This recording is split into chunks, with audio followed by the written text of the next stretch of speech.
Ευχαριστώ πάρα πολύ τους διοργανωτές που μου δίνουν την ευκαιρία να συντονίσω αυτό το ενδιαφέρον θέμα. Να πω μερικά πολύ ενδιαφέροντα ότι οι διοργανωτές είναι ο Αγροτοκτηνοτροφικός Σύλλογος Ανατολικής Θεσσαλονίκης, το Τμήμα Γεωλογίας του Πανεπιστημίου Πατρών και το Τμήμα Γεωλογίας του Αριστοτελείου Πανεπιστημίου Θεσσαλονίκης, και φορέας χρηματοδότησης είναι το Ελληνικό Ίδρυμα Έρευνας και Καινοτομίας. Λοιπόν, είναι ένα πάρα πολύ σοβαρό ζήτημα και γι' αυτό θα μας μιλήσουν στην αρχή της ημερίδας ο Δόκτωρ Καζάκης Νερατζής, επίκουρος καθηγητής υδρογεωλογίας του Πανεπιστημίου Πατρών. Μείωση των αποθεμάτων του υπόγειου νερού.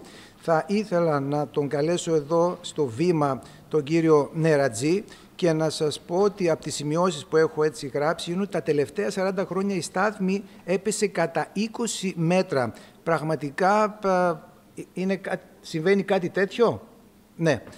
Πριν όμως δώσω το λόγο στον κύριο Νερατζή, να καλέσω για χαιρετισμό τον Κωνσταντίνο Βουδούρη, πρόεδρο της Ελληνικής Επιτροπής Υδρογεωλογίας. Κύριε Βουδούρη, έλατε λίγο. Ευχαριστώ και χαίρομαι που συντονίζεις αυτή την ημερίδα. Είναι ένας εξαίρετος δημοσιογράφος με μεγάλη ευαισθησία στα περιβαλλοντικά θέματα. Ο Νίκος, συνεργαζόμαστε από παλιά. Τώρα αναβάσαμε και ένα άρθρο για τα ποτάμια. Σήμερα θέλουμε να γίνεται αυτή η ημερίδα με αντικείμενο, όπως βλέπετε, υπόγειο νερό, φράγματα, εξάντληση, ενέργεια.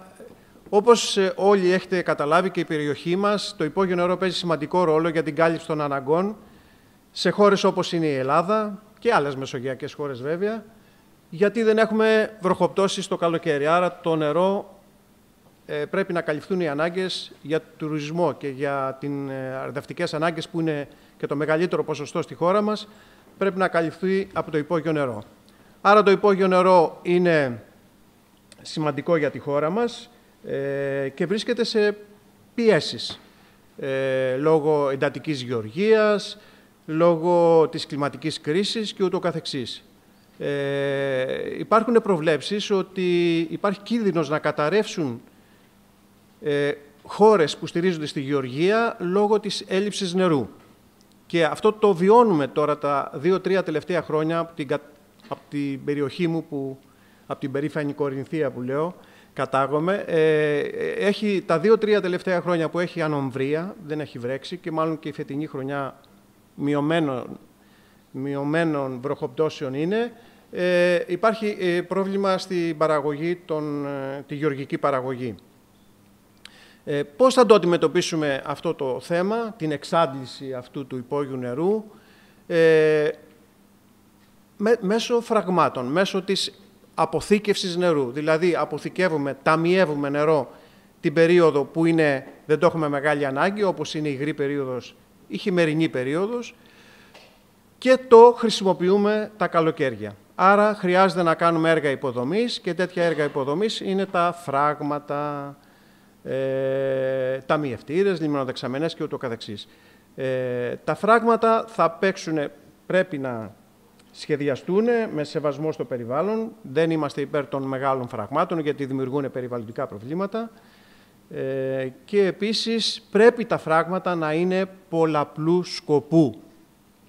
Σημαίνει δηλαδή τα φράγματα δεν θα είναι μόνο για τη χρήση του νερού για ίδρυυση ή άρδευση, αλλά θα πρέπει να συνδυάζονται και με παραγωγή ενέργειας. Αυτό είναι το βέλτιστο. Πρέπει σε αυτό να έχουμε στο μυαλό μας, να αποσκοπούμε δηλαδή να εξυπηρετούν αυτούς τους τρεις σκοπούς. Γιατί νερό, τρόφιμα, ενέργεια είναι το τρίπτυχο που θα παίξει ρόλο τα επόμενα χρόνια, και οι κοινωνίες που δεν θα αντιμετωπίσουν με σοβαρότητα και σχεδιασμό αυτό το νέξους, αυτό το πλέγμα τροφής, νερού και ενέργειας, θα καταρρεύσουν και θα υπάρξουν προβλήματα. Άρα λοιπόν, με μεγάλη χαρά, σαν πρόεδρος της Ελληνικής Επιτροπής Υδρογεωλογίας, η οποία είναι μέλος της Παγκόσμιας Ένωσης Υδρογεωλόγων, χαιρετίζω αυτή την ημερίδα. Να δώσω συγχαρητήρια στους ομιλητές και σε όλο το team, και προφανώς στον συντονιστή όλου αυτού του έργου, που είναι ο μαθητής μου Νερατζής Καζάκης, ο οποίος στα χρόνια που εκπονήθηκε αυτό το έργο έγινε και καθηγητής στο Τμήμα Γεωλογίας του Πανεπιστημίου Πατρών. Καλή επιτυχία και πιστεύω τα αποτελέσματα να είναι πολύ χρήσιμα και για τις τοπικές κοινωνίες, εδώ για τη λεκάνη του Ανθεμούντα, αλλά και για άλλες περιοχές που έχουν παρόμοια προβλήματα. Ευχαριστώ πολύ.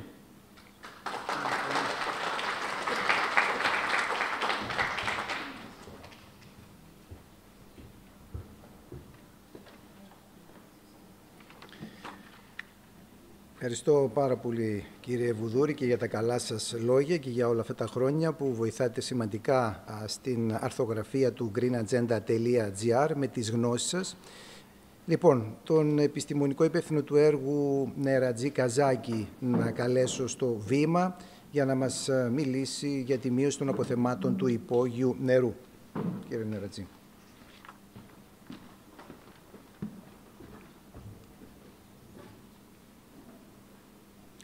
Καλημέρα σε όλους. Σας ευχαριστούμε πάρα πολύ για την παρουσία σας και τη συμμετοχή σας στη σημερινή ημερίδα.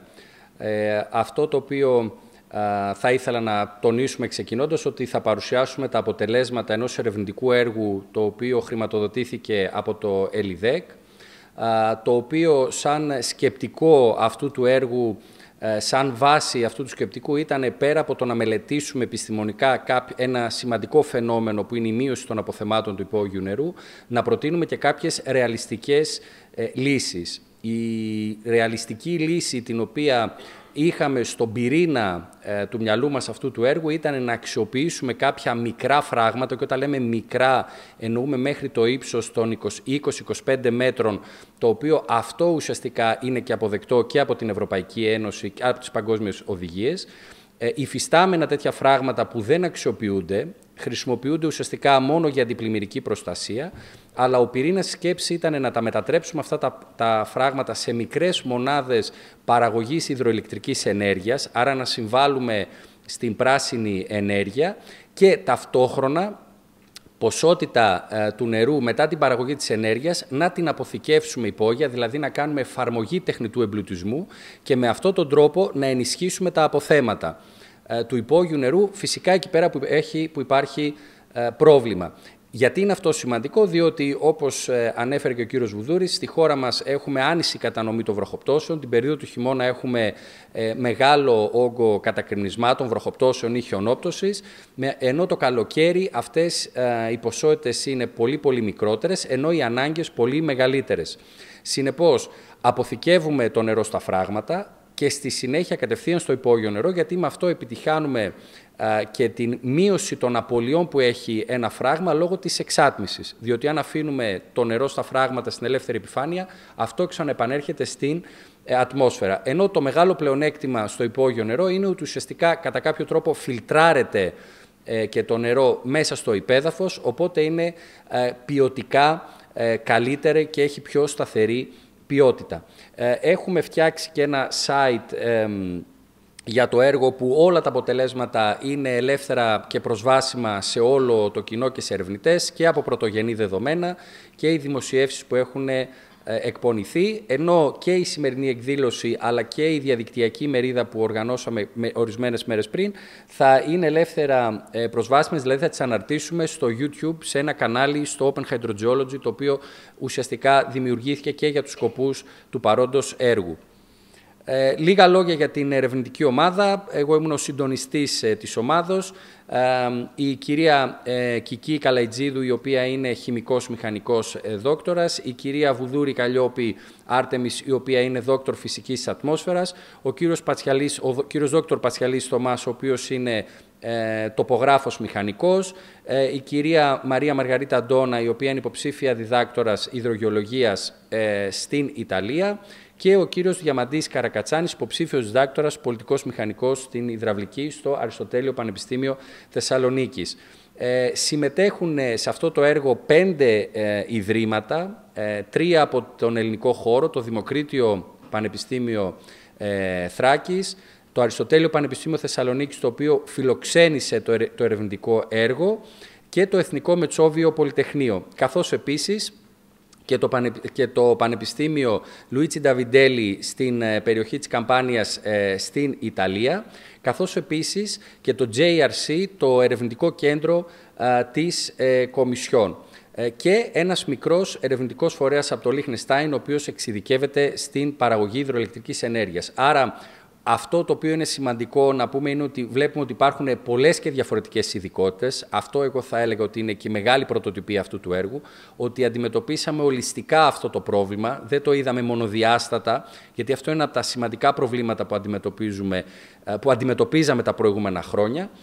Και αυτό που θα δούμε από τη σημερινή ημερίδα είναι ότι πλέον υπάρχει τεχνογνωσία, υπάρχει και η ερευνητική και η μελετητική εμπειρία για να προσεγγίσουμε αυτά τα θέματα, γνωρίζοντας φυσικά σε βάθος το πρόβλημα. Η διάρκεια του έργου ήταν 36 μήνες και ο προϋπολογισμός στις 164.000 ευρώ. Δεν είναι μεγάλο το ποσό για όσους φαίνεται για ένα τέτοιο μεγάλο αντικείμενο που προσεγγίστηκε, αλλά φυσικά και ευχαριστούμε ξανά το ΕΛΙΔΕΚ για αυτή τη χρηματοδότηση, γιατί ήταν ουσιαστικά μια γέφυρα, μια πολύ σημαντική χρηματοδότηση, οπότε αυτή η ερευνητική ομάδα να μπορέσει να έχει συνεχή παρουσία. Θυμίζω ότι περάσαμε και μια περίοδο κρίσης με πολύ δύσκολη οικονομική περίοδο, οπότε όλοι αυτοί οι ερευνητές παραμείναμε στον ελληνικό χώρο και είχαμε τη δυνατότητα να προχωρήσουμε κάποια βήματα παρακάτω. Και θέλω φυσικά να ευχαριστήσω όλα τα παιδιά που ήταν σε αυτή την ομάδα, γιατί πραγματικά θα έλεγα ότι με κεφαλαία γράμματα τονίστηκε η λέξη φιλότιμο και πραγματικά έτσι επιστημονική ανιδιοτέλεια, και θα το δείτε και από τα αποτελέσματα του ερευνητικού έργου. Φυσικά οι νέοι ερευνητές πάντα θέλουμε και μία καθοδήγηση. Γι' αυτό το λόγο υπήρχαν 12 καθηγητές, μεταξύ των οποίων και ο κύριος Βουδούρης και ο κύριος Τσούρλος που βρίσκονται μαζί μας, από όλες τις ειδικότητες, οι οποίοι ουσιαστικά ήταν στην Συμβουλευτική Επιτροπή, και είχαμε και 5 εξωτερικούς ερευνητές, μη αμοιβόμενα μέλη της ερευνητικής ομάδας, τα οποία βοηθήσανε και αυτοί με τον τρόπο τους στην υλοποίηση αυτού του έργου. Τώρα, από πού εμπνευστήκαμε, και ίσως για κάποιους που δεν έχετε γνώση να σας δώσω κάποιες πληροφορίες. Κάποια στιγμή μεταξύ του 2000 και 2010 πραγματοποιήθηκε μια διεθνής αποστολή στην Ανταρκτική, όπου εγνωσμένης αξίας επιστήμονες από όλο τον κόσμο δημιουργήσαν μια ομάδα και συλλέξανε πυρήνες πάγου από την Ανταρκτική. Φτάσανε σε τέτοιο βάθος, οπότε οι παγετώνες ουσιαστικά ήταν αντιπροσωπευτικοί για τα τελευταία 800.000 χρόνια. Ουσιαστικά είναι η περίοδος που αναπτύχθηκε και διαμορφώθηκε ο πλανήτης μας όπως το γνωρίζουμε στη σημερινή του μορφή.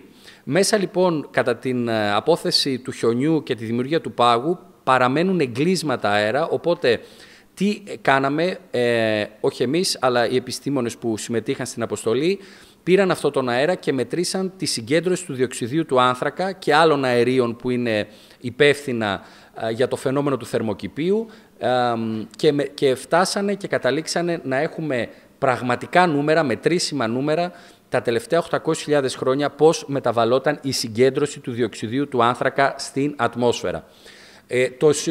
Το ένα το κομμάτι το οποίο το γνωρίζουμε πολύ καλά οι γεωλόγοι, δηλαδή εμείς που ασχολούμαστε με την επιστήμη της γης, είναι ότι όπως και το κλίμα, όπως και το ανάγλυφο αλλάζει και διαμορφώνεται στη διάρκεια των ετών, δηλαδή μεταβάλλεται. Και γι' αυτό πολλές φορές χρησιμοποιούμε την έννοια κλιματική μεταβολή και όχι κλιματική αλλαγή.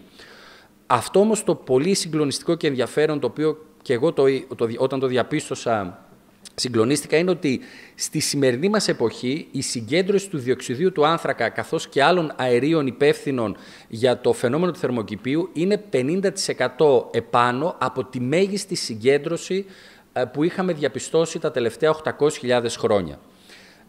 Όλα αυτά τα αποτελέσματα δημοσιεύθηκαν στα πιο καλά περιοδικά που έχουμε ως ανθρωπότητα, και με πολύ σαφήνεια οι συνάδελφοι αναφέρανε από το 2010 ότι είναι πάρα πολύ πιθανό στα χρόνια μας, δηλαδή στην ανθρώπινη ζωή, να βιώσουμε πολύ ακραίες κλιματολογικά φαινόμενα και όχι μετά από 1.000 ή 2.000 χρόνια όπως θέλαμε ή υπήρχαν κάποιες φωνές για να εφησυχαστούμε. Άρα λοιπόν αυτό θα λέγαμε είναι και μία απάντηση σε όσους παρακολουθείτε τη σημερινή ημερίδα, για ποιο λόγο βλέπετε ότι γίνονται τόσες γρήγορες και σε κάποιους μπορεί να φαίνονται βιαστικές αλλαγές με την κατάργηση των ορυκτών καυσίμων και την εξοικονόμηση ενέργειας, διότι η ενέργεια συνδέεται άμεσα με τις εκπομπές του διοξιδίου του άνθρακα. Υπάρχει και ιστιοσελίδα, την οποία θα μπορείτε να τη βρείτε αργότερα, δηλαδή όταν θα φύγετε και από την σημερινή ημερίδα. Συνεπώς, αυτό μας ενέπνευσε και αυτό ήταν ο λόγος τον οποίο θέλαμε, πέρα από το να ενισχύσουμε το υπόγειο νερό, να βοηθήσουμε, να συμβάλλουμε, να κάνουμε στροφή στην πράσινη ενέργεια. Άρα λοιπόν ψάχναμε μία συνδυαστική λύση. Το πλαίσιο το οποίο κινήθηκε το ερευνητικό έργο ήταν πάνω στο φυσικό περιβάλλον και στο γεωλογικό, ας πούμε, υπόβαθρο που εδραζόμαστε. Θέλουμε δηλαδή τη διαφορετικότητα που έχει το υπέδαφος. Πάνω λοιπόν σε αυτή τη μορφολογική και γεωλογική διαφορετικότητα συνυπολογίζουμε τη δράση του νερού, δηλαδή το πώς το νερό επιδρά όχι μόνο με την έννοια της ποσοτικής, αλλά και της αλληλεπίδρασης με τις ανθρώπινες κατασκευές και υποδομές που έχουμε. Και φυσικά βασικό κομμάτι μέσα σε αυτή την αλληλουχία ήταν η κατανάλωση και η αξιοποίηση των φυσικών πόρων, και ένας από τους βασικούς πόρους είναι το νερό, από την ανθρώπινη κοινωνία. Και πού στοχεύει όλη αυτή η δραστηριότητα, φυσικά που οδηγεί, θέλουμε να πετύχουμε την τέλεια ισορροπία ή όσο δυνατόν καλύτερη ισορροπία και να επιτύχουμε περιβαλλοντική αειφορία. Συνεπώς, και το περιβάλλον να μην διαταράσσεται, αλλά και να συνεχίσει η σύγχρονη ανθρώπινη κοινωνία με τη μορφή που είναι κατά κάποιο τρόπο σήμερα. Διότι η εύκολη λύση είναι να απαγορεύσουμε τα πάντα και να πούμε δεν πρέπει να αντλούμε, δεν πρέπει να τρώμε, δεν πρέπει να κινούμαστε. Δεν νομίζω ότι αυτό μακροπρόθεσμα θα γίνει αποδεκτό. Άρα λοιπόν οι παραδοχές που βάλαμε ήταν ότι θέλουμε όσο το δυνατόν να διατηρήσουμε τη σημερινή κατάσταση και πάνω σε αυτή να προτείνουμε τις λύσεις. Όπως είπαμε, ο πυρήνας του έργου είναι η μείωση των αποθεμάτων του υπόγειου νερού. Και πώς ορίζεται η μείωση των αποθεμάτων του υπόγειου νερού? Άρα λοιπόν έπρεπε να βάλουμε μια επιστημονική βάση για να μπορέσουμε να κάνουμε όλες μας τις μετρήσεις. Εδώ βλέπετε μια εικόνα, δεν ξέρω πόσο καθαρά, είναι η λεκάνη του Ανθεμούντα, ένα τμήμα της περιοχής που μελετήσαμε, με γαλάζιο χρώμα και με σιέλ, δείχνω εγώ περίπου αυτή είναι εδώ πέρα τη ζώνη. Είναι η περιοχή όπου το 1978, όταν είχε γίνει πρώτη, ας το πούμε, επιστημονική έρευνα στην περιοχή από τον κύριο Παπαγεωργάκη και από τον κύριο Κουμαντάκη, σε αυτή την περιοχή το νερό ήταν αρτεσιανό ή ήταν πολύ κοντά στην επιφάνεια. Δηλαδή το συναντούσαμε στο μισό, στο 1 μέτρο. Χαρακτηριστικά κάποιοι αγρότες από την περιοχή μπορούν να επιβεβαιώσουν ότι στην περιοχή των Βασιλικών υπήρχε νερό στο ποτάμι και το καλοκαίρι και μάλιστα υπήρχαν χέλια, ψάρια και όλων των ειδών οι οργανισμοί. Εδώ με κόκκινη ζώνη, με αυτό το κόκκινο χρώμα, βλέπουμε την περιοχή όπου η στάθμη του νερού βρίσκεται κάτω από το επίπεδο της θάλασσας, δηλαδή έχει αρνητικό φορτίο, δηλαδή βρίσκεται πιο χαμηλά από τη θάλασσα, ενώ κανονικά θα έπρεπε να βρίσκεται πιο ψηλά. Εδώ είναι μία καμπύλη, όπως αναφέρθηκε και στην εισαγωγή, όπου βλέπουμε, ενώ η στάθμη ήταν στο 1 μέτρο, το 2017 περίπου έφτασε να είναι 20 μέτρα κάτω από την επιφάνεια του εδάφους. Υπήρξαν τα τελευταία 5-6 χρόνια μία, ας το πούμε, ανάκαμψη των αποθεμάτων, θα εξηγήσουμε παρακάτω γιατί. Άρα, τα τελευταία λοιπόν 40 χρόνια παρατηρείται μία διαρκής και συνεχή πτώση στη στάθμη του υπόγειου νερού. Και αυτός είναι ο διεθνής ορισμός της μείωσης των αποθεμάτων. Το σημείο αναφοράς ποιο είναι? Δεν μπορεί να είναι άλλο παρά το 0 ή το 1 μέτρου. Άρα η σύγκριση που θα δείτε παρακάτω αφορά το σημείο το οποίο θα θέλαμε να βρίσκεται το υπόγειο νερό όπως ήταν στην αρχή. Τους στόχους λίγο ή πολύ σας τους ανέφερα του ερευνητικού έργου και εδώ πέρα υπάρχει ένα διάγραμμα ροής το οποίο φαίνεται όχι πολύ ξεκάθαρα από την εικόνα, αλλά ότι φαίνεται η ενασχόλησή μας με το κομμάτι της ατμόσφαιρας, με τα κατακρινίσματα, με τη χιονόπτωση, δηλαδή με αυτό που με την αλληλεπίδραση ουσιαστικά που υπάρχει από την ατμόσφαιρα. Ασχοληθήκαμε με την επιφάνεια, δηλαδή με το επιφανειακό νερό και τους ταμιευτήρες που μπορούν να το αποθηκεύσουν, και στο τέλος καταλήξαμε στο υπόγειο νερό για να μπορέσουμε να το αντιμετωπίσουμε όλο το θέμα ολιστικά. Και φυσικά ενδιάμεσα υπήρχαν και άλλες διάφορες δραστηριότητες, όπως η παρακολούθηση του επιφανειακού, του ανώτερου τμήματος της ακόρεστης ζώνης, με γεωφυσικές διασκοπήσεις, με μετρήσεις που νομίζω δεν έχουν ξαναγίνει τουλάχιστον στον ελληνικό χώρο, καθώς επίσης και με την ποιότητα τόσο του υπόγειου νερού αλλά και του νερού των φραγμάτων, για να δούμε αν είναι κατάλληλο για να το αξιοποιήσουμε για τους σκοπούς που θέλουμε. 4 περιοχές, δεν θα πω πάρα πολλά, 3 περιοχές από τον ελληνικό χώρο, η λεκάνη του Ανθεμούντα και το παράκτιο τμήμα της Χαλκιδικής, η λεκάνη του Μαραθώνα, 2 παράκτιες περιοχές, μία πιο νότια, μία πιο βόρεια, η λεκάνη του Μουρικίου, μία, ας το πούμε, ορεινή περιοχή, μειωρινή περιοχή, η οποία δεν έρχεται επαφή με τη θάλασσα, και τέλος και μία περιοχή στην Ιταλία, όπου θέλαμε να δούμε και εκεί πέρα τις συνθήκες και τις συνήθειες που υπάρχουν στην περιοχή, για να μπορούμε να κάνουμε και σύγκριση, και είναι και αυτή μια περιοχή ορεινή. Άρα λοιπόν θέλαμε, για να μπορούμε να έχουμε αξιοπιστία στα αποτελέσματα, να έχουμε διαφορετικά και κλιματολογικά αλλά και γεωλογικά και μορφολογικά περιβάλλοντα. Η παρακολούθηση που κάναμε, που είναι πολύ σημαντικό, χωρίς δεδομένα, χωρίς νούμερα, χωρίς καταγραφή δεν μπορούμε να βγάζουμε συμπεράσματα. Άρα πρέπει να βασίζονται και σε μεγάλο πλήθος δεδομένων, αλλά και σε αξιόπιστα δεδομένα. Συνεπώς μετρήσαμε και ποσοτικά και ποιοτικά των ταμιευτήρων. Υπάρχει ένα δίκτυο παρακολούθησης που συντάχθηκε, εγκαταστάθηκαν όργανα όπως μετεωρολογική σταθμή, όργανα που μετράνε την υγρασία στο έδαφος, και εδώ βλέπετε ένα χαρακτηριστικό διάγραμμα το οποίο το έχει ετοιμάσει ο συνάδελφος ο κύριος Πολυδωρόπουλος, μέρος της ομάδας που είναι μαζί μας σήμερα, όπου βλέπουμε όπου περίπου για 2-2,5 χρόνια καταγράφαμε την μεταβολή της υγρασίας και της θερμοκρασίας τόσο της ατμόσφαιρας όσο και του υπεδάφους, και ταυτόχρονα κάναμε μετρήσεις γεωφυσικές διασκοπήσεις, δηλαδή κάναμε ακτινογραφίες στο υπέδαφος. Μιλάμε για εκατομμύρια δεδομένα τα οποία επεξεργάστηκαν με την ανάπτυξη κατάλληλου κώδικα. Αντίστοιχα, αναπτύχθηκε ένα λογισμικό, ένα software και κώδικας για να μπορέσουμε να συνδέσουμε την επιφανειακή απορροή, τη λειτουργία των φραγμάτων και τον εμπλουτισμό, δηλαδή την υπόγεια υδραυλική. Αυτό το λογισμικό το έφτιαξε ο συνάδελφος, όπως σας το παρουσιάσει παρακάτω. Χρησιμοποιήθηκε ένας γνωστός κώδικας για την μελέτη της επιφανειακής απορροής, ενώ αναπτύχθηκε και κώδικας για να δούμε τις χιονοπτώσεις τα τελευταία 50 χρόνια, τόσο στον ελληνικό χώρο όσο και στην περιοχή της Ιταλίας, και αυτό ήταν κάτι πάρα πολύ πρωτότυπο, πολύ επίπονο, και με την παραγωγή πέρα των διαγραμμάτων αλλά και της χωρικής κατανομής. Διότι θέλαμε να δούμε, γιατί το είχα και εγώ σαν περιέργεια να πω την αλήθεια, πόσο επιδράει η χιονόπτωση, μειώθηκαν οι χιονοπτώσεις, μήπως τελικά αυτό είναι η αιτία και δεν είναι κάτι άλλο. Και φυσικά προχωρήσαμε στην προσομοίωση του υπόγειου νερού, όπου κάναμε προσομοίωση στο παρελθόν, είδαμε τι συμβαίνει στο παρόν και πήγαμε και 20 χρόνια μετά από το σήμερα για να δούμε ποια θα είναι η κατάσταση μετά από 10 ή 20 χρόνια. Και φυσικά κάνουμε πρόγνωση, και λέμε την λέξη πρόγνωση διότι υπάρχει πάντα και η αβεβαιότητα.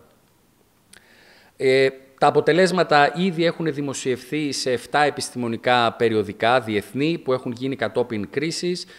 Ένα άρθρο είναι ένα κεφάλαιο σε βιβλίο το οποίο αυτή τη στιγμή περιμένουμε την οριστική απάντηση, και άλλο ένα άρθρο το οποίο είναι υποσύνταξη.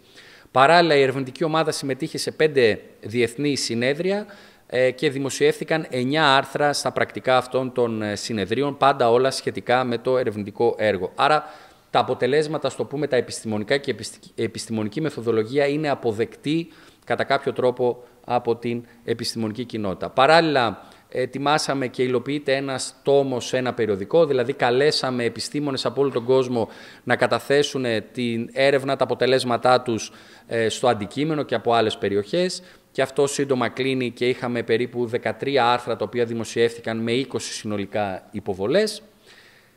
Και τώρα πάμε να σας δείξω μερικά έτσι από τα δεδομένα τα οποία διαχειριστήκαμε σαν ερευνητική ομάδα. Το πρώτο κομμάτι αφορά τα κατακρινίσματα. Το πάνω διάγραμμα είναι από την περιοχή της Ιταλίας και το κάτω διάγραμμα είναι από το σταθμό του αεροδρομίου Μακεδονίας εδώ πέρα στην περιοχή μας. Από μία πρώτη και απλή ματιά, χωρίς να έχεις ιδιαίτερες επιστημονικές γνώσεις, διαπιστώνεις ότι δεν υπάρχει κάποια τάση μείωσης των βροχοπτώσεων. Δηλαδή δεν υπάρχει κάτι το οποίο να δείχνει ότι παιδιά μειώθηκαν οι βροχοπτώσεις, άρα μειώνονται τα αποθέματα γιατί δεν έχουμε βροχοπτώσεις.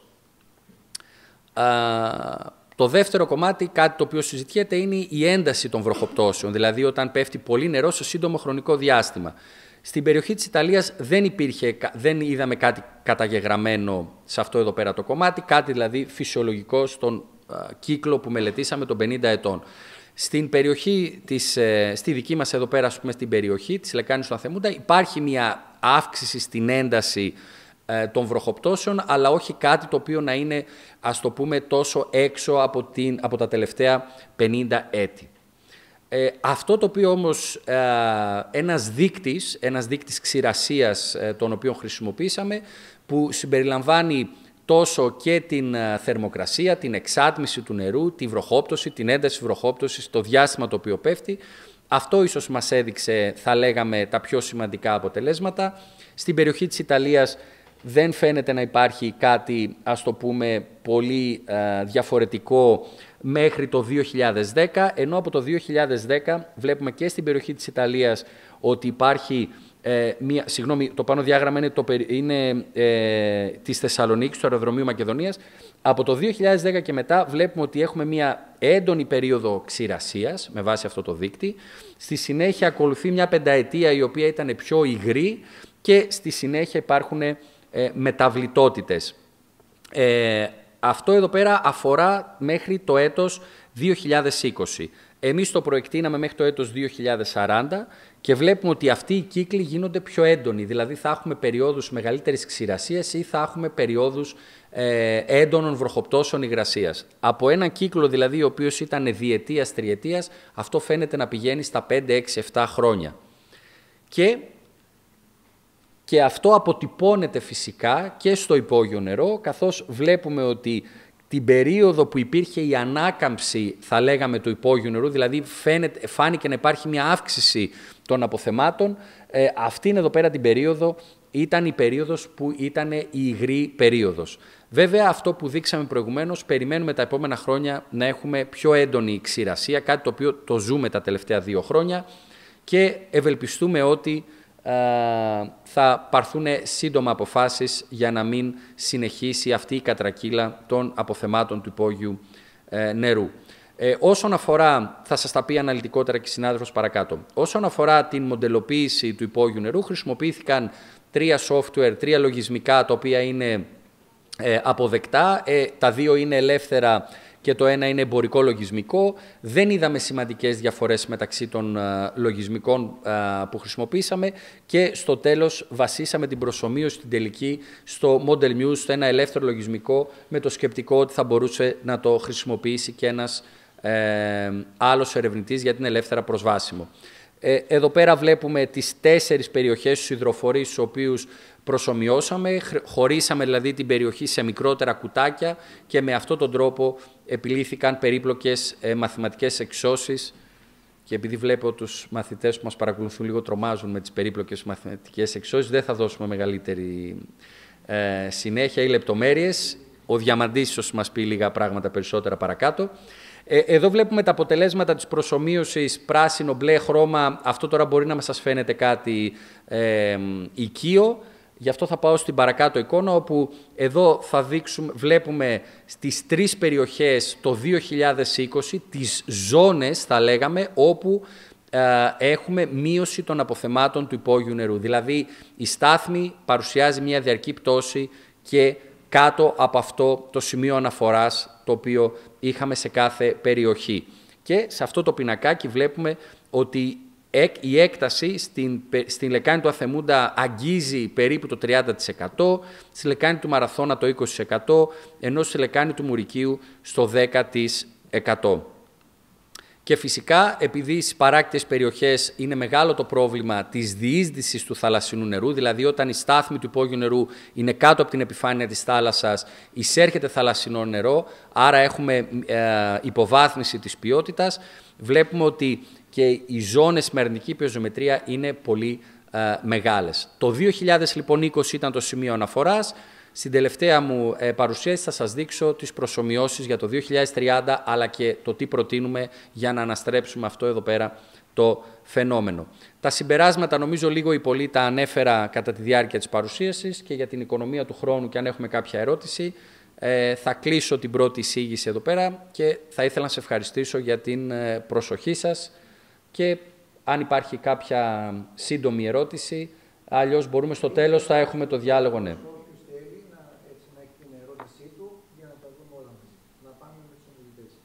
Ωραία. Σας ευχαριστώ συνεπώς.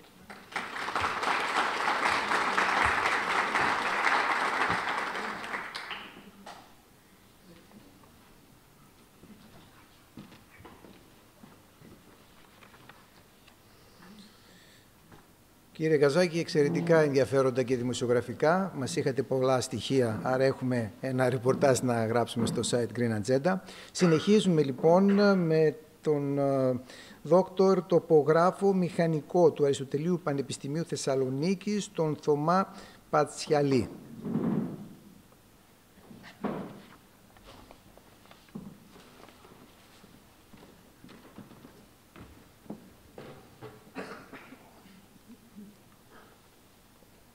Ωραία. Καλημέρα και από μένα. Ευχαριστούμε πάρα πολύ για την προσέλευση.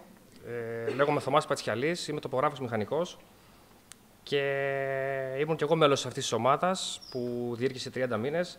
Προσπαθήσαμε, βγάλαμε κάποια αποτελέσματα και εγώ θα σας παρουσιάσω το δικό μας κομμάτι που ασχοληθήκαμε. Ήταν κυρίως με την ψηφιοποίηση των μικρών φραγμάτων, τα οποία προσπαθήσαμε να τα περάσουμε στον υπολογιστή μας και να κάνουμε εκεί πάνω κάποιες δοκιμές και να βγάλουμε κάποια σύγχρονα χρήσιμα πιθανόν συμπεράσματα.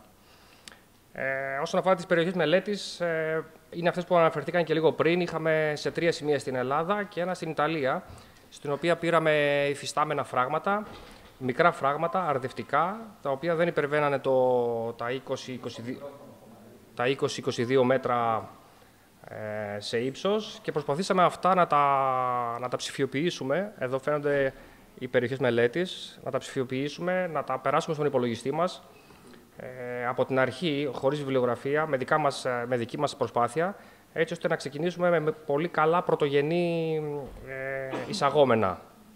Έτσι, λόγω και δύο λόγια για τα μικρά φράγματα, όπως αναφέραμε, ότι είμαστε υπέρ των μικρών φραγμάτων, είναι φιλικά φράγματα. Μπορούν να έχουν 1, 2 και 3 χρήσεις ταυτόχρονα, δεν έχουν μεγάλη περιβαλλοντική επιβάρυνση και φυσικά έχουν χαμηλό κόστος και θεωρούμε ότι μέσα σε μια κοινότητα, μέσα σε μια κοινωνία μπορούν φυσικά να προσθέσουν και αυτά ένα μικρό κομμάτι στην περιβαλλοντική προστασία. Τώρα αυτό που κάναμε κυρίως ήταν προσπαθήσαμε και ψηφιοποιήσαμε και αποτυπώσαμε τα 7 φράγματα με κάτι που πλέον δεν είναι καινοτόμο πια, είναι ευρέως γνωστό και είναι φυσικά η αποτύπωση με drone. Οπότε με μια τέτοια συσκευή, το drone φυσικά, μπορέσαμε και κάναμε την αποτύπωση στα φράγματα για να εξάγουμε τα εξής αποτελέσματα, τα οποία το αποτέλεσμα είναι αυτό το ορθομοσαϊκό, αυτός ο ορθοφωτοχάρτης, και το δεύτερο είναι το μοντέλο εδάφους, το οποίο είναι αρκετά χρήσιμο σαν εξαγόμενο, και για να μπορέσουμε έτσι να το μελετήσουμε και να το προσομοιώσουμε. Ο ορθοφωτοχάρτης είναι το πρώτο αποτέλεσμα, το ορθομοσαϊκό, το οποίο έχει πραγματικές διαστάσεις. Νομίζω έχω και άλλη μια εικόνα λίγο πιο κάτω. Είναι αυτό εδώ, το οποίο και αυτό είναι ζουμαρισμένο. Είναι ένα φράγμα, το οποίο αυτή τη στιγμή δεν έχει νερό. Εδώ μέσα είναι η λεκάνη του φράγματος, μάλλον ο ταμιευτήρας, ο οποίος είναι το χειμώνα και είναι το καλοκαίρι και δεν έχει νερό. Εδώ είναι η στέψη του φράγματος, εδώ είναι ο υπερχειλιστής, όπου αυτό μπορεί να εισαχθεί σε κατάλληλο πρόγραμμα και να μετρηθούν όλες οι παράμετροι, όλες οι αποστάσεις, ο υπερχειλιστής, το μήκος, το εμβαδό, ο όγκος. Συνεπώς, να γυρίσω πάλι πίσω, μελετήσαμε έτσι τα φράγματα από την αρχή και βγάλαμε κάποια, πιστεύω, χρήσιμα αποτελέσματα. Τώρα, όσον αφορά τη μεθοδολογία, νομίζω δεν θα το προσπεράσω, δεν είναι και τόσο χρήσιμη, καθώς κάναμε κάποιες πτήσεις πάνω από τα φράγματα. Εδώ φαίνονται οι πτήσεις όπως έγινε από τον drone. Στη μέση φαίνεται η περιοχή μελέτης, όπου γίνεται το ματσάρισμα των εικόνων και των πίξελ, έτσι ώστε να φτάσουμε στο επιθυμητό αποτέλεσμα. Ο λόγος που ασχοληθήκαμε με τα μικρά φράγματα είναι ότι θέλουμε να προσθέσουμε μια έξτρα χρήση, μια έξτρα λειτουργία μέχρι τώρα, αυτή τη χρήση που έχουμε μέχρι τώρα. Έτσι λοιπόν ασχοληθήκαμε με το μικρό υδροδυναμικό στην Ελλάδα, το οποίο αυτή τη στιγμή παραμένει ανεκμετάλλευτο, παραμένει αναξιοποιήσιμο και όπως βλέπετε μόνο το 10 με 11% στην Ελλάδα έχει αξιοποιηθεί από το υδροδυναμικό μέσω την παραγωγή ενέργειας μέσα από υδροελεκτρικά. Φυσικά τα υδροελεκτρικά δεν είναι κάτι άγνωστο, είναι πολύ γνωστό, έχει χρόνια που λειτουργεί σαν μορφή ΑΠΕ και στην Ελλάδα έχουμε αξιοποιήσει το υδροδυναμικό μας, απλά δεν έχουμε αξιοποιήσει το μικρό υδροδυναμικό μας. Αυτοί οι δύο χάρτες είναι δύο χάρτες από τη ΡΑΕ. Αυτά τα φράγματα, τα υδροελεκτρικά, είναι της Ελλάδας, τα οποία είναι σε λειτουργία, τα μπλε, τα οποία νομίζω είναι 120-121 στον αριθμό. Και τα πορτοκαλί είναι τα φράγματα τα οποία είναι αιτήσεις, οι οποίες δεν έχουν οριμάσει, δεν έχουν κατασκευαστεί, έχουν κάπου σκαλώσει είτε σε γραφειοκρατία, είτε σε τεχνικά θέματα, είτε σε άλλα θέματα χρηματοδότησης, είτε οτιδήποτε. Και είναι περιοχές οι οποίες είναι, να το πούμε σε εισαγωγικά, πιασμένες, αλλά δεν έχουν αξιοποιηθεί. Συνεπώς, όλο αυτός ο χάρτης παραμένει αναξιοποιητός και μόνο αυτές οι θέσεις είναι αυτές οι οποίες λειτουργούν αυτή τη στιγμή σήμερα, το 2024. Όπως είπαμε, υπάρχουν 120 υδροελεκτρικά που δουλεύουν. Υπάρχουν 300 αιτήσεις οι οποίες παραμένουν αναξιοποιητές, πάνω από 300. Και οι ερωτήσεις είναι εξής. Για ποιο λόγο δεν έχουμε πιο μικρά υδροελεκτρικά, δηλαδή από 0 έως 400 κιλοβάτ, και αν υπάρχουν νέες θέσεις για αξιοποίηση του υδροδυναμικού μας. Οι δυσκολίες και τα προβλήματα που αντιμετωπίζουν αυτά τα έργα, δυστυχώς για μας είναι μεγάλα. Δεν έχουν μεγάλο ενδιαφέρον, οπότε από ό,τι συμπεραίνουμε, η κοινωνία ή οι αρχές δεν έδωσαν την απαραίτητη προσοχή. Και θα λέγαμε ότι τα προβλήματα είναι 4 τα πιο κέρια. Είναι κυρίως το αδειοδοτικό κομμάτι, το οποίο σίγουρα διαρκεί πάνω από 5 χρόνια. Ένα δεύτερο είναι για να αξιοποιήσει κάποιος και να κατασκευάσει ένα μικρό υδροελεκτρικό. Η οικονομία κλίμακας δεν υπάρχει, διότι τα μέρη του υδροελεκτρικού παραμένουν σταθερά. Συνεπώς, ένα μικρό υδροελεκτρικό δυστυχώς είναι αρκετά κοστοβόρο και αρκετά ακριβό. Μια τρίτη αιτία που δεν αναπτύσσονται πλέον τα μικρά υδροελεκτρικά είναι η ανάπτυξη των φωτοβολταϊκών σταθμών. Την τελευταία τετραετία, όπου έγινε μια μαζική κατασκευή, γέμισε όλο το δίκτυο. Συνεπώς, τα φωτοβολταϊκά ήρθαν αντιμέτωποι με τα υδροελεκτρικά και δόθηκε παραπάνω έμφαση και παραπάνω προσοχή σε αυτά το είδους έργα. Και φυσικά, μια λεπτομέρεια που είναι πάρα πολύ σημαντική είναι η χαμηλή τιμή της μεγαβατόρας που πωλείται που τον αποζημιώνει ο ΔΑΠΕΠ, η οποία είναι μόλις 100 ευρώ για τα πολύ μικρά υδροελεκτρικά, η οποία θα πρέπει να ήταν τουλάχιστον 2-3 φορές μεγαλύτερη, έτσι ώστε να μπορεί το έργο να κάνει την απόσβεσή του και να είναι και οικονομικά ευέλικτο και ελκυστικό σε έναν μελλοντικό επενδυτή. Αυτές οι περιπτώσεις εμείς που βγάλαμε σαν συμπεράσματα από το έργο μας, στην οποία μπορούμε να δώσουμε μια έξτρα χρήση για την ανάπτυξη πολύ μικρών υδροελεκτρικών, είναι τα εξής. Είναι από πολύ μικρά αρδευτικά φράγματα, από υφιστάμενα ιδρευτικά δίκτυα, δηλαδή μπορούμε σε ένα ιδρευτικό δίκτυο το οποίο ιδρεύει μία πόλη ή έναν οικισμό, θα μπορούσαμε, και λειτουργεί με βαρύτητα, θα μπορούσαμε στα ενδιάμεσα σημεία, καθώς κατεβαίνει το νερό και να εδρεύσει την πόλη, θα μπορούσαμε να τοποθετήσουμε μία φτερωτή, έναν υδροστρόβιλο και να παράξουμε ενέργεια. Συγγνώμη, τα αρδευτικά δίκτυα είναι τα ιδρευτικά δίκτυα. Είναι οι low-head εφαρμογές, δηλαδή ποτάμια που έχουν παροχή, αλλά έχουν πολύ χαμηλή υψομετρική διαφορά και έτσι θα μπορούσαμε εκεί πέρα με κατάλληλους υδροστροβίλους που λειτουργούν με μεγάλη παροχή, αλλά με μικρή υψομετρική διαφορά, μπορούν να παράξουν μικρή, αλλά παρόλα αυτά σημαντική ενέργεια. Και φυσικά είναι τα μικρά υδατορρέματα, τα οποία δεν έχουν νερό όλο τον χρόνο, έχουν νερό 8-9 μήνες, αλλά παρόλα αυτά θα μπορούσαν και υπό κατάλληλες συνθήκες και αυτά να προσθεθούν σε αυτή την ομάδα αξιοποίησης του μικροϊδροδυναμικού.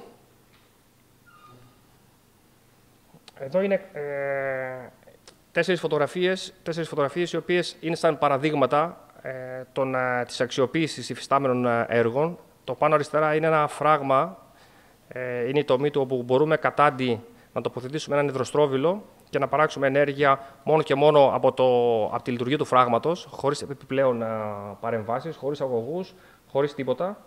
Πάνω δεξιά και κάτω αριστερά είναι οι περίφημες βίδες του Αρχιμίδη. Είναι ένα είδος μορφής υδροστροβίλου, το οποίο εξειδικεύεται και ταιριάζει αρκετά σε αυτές τις εφαρμογές, όπου υπάρχει μεγάλη παροχή, χαμηλή υψομετρική διαφορά της τάξης του 1 ή 2 μέτρων, έτσι ώστε ο υδροστρόβιλος τοποθετείται ακριβώς δίπλα και παράγει μικρή, αλλά παρόλα αυτά πολύ σημαντική υδραυλική ενέργεια. Και τέλος, κάτω δεξιά είναι ένας πολύ μικρός υδροστρόβιλος, ο οποίος παρεμβάλλει, νομίζω είναι και βίντεο, να δω αν θα παίξει. Ναι, ο οποίος παρεμβάλλεται. Okay. Είναι από ένα αρδευτικό κανάλι και πριν το νερό επιστρέψει στο ποτάμι, μπορεί μέσα από εκεί να κουνήσει τον υδροστρόβιλο, να παράξει ενέργεια. Μικρή μεν, αλλά παρόλα αυτά θα είναι σταθερή και προβλέψιμη. Και νομίζω αυτό είναι 100 kW. Ωραία.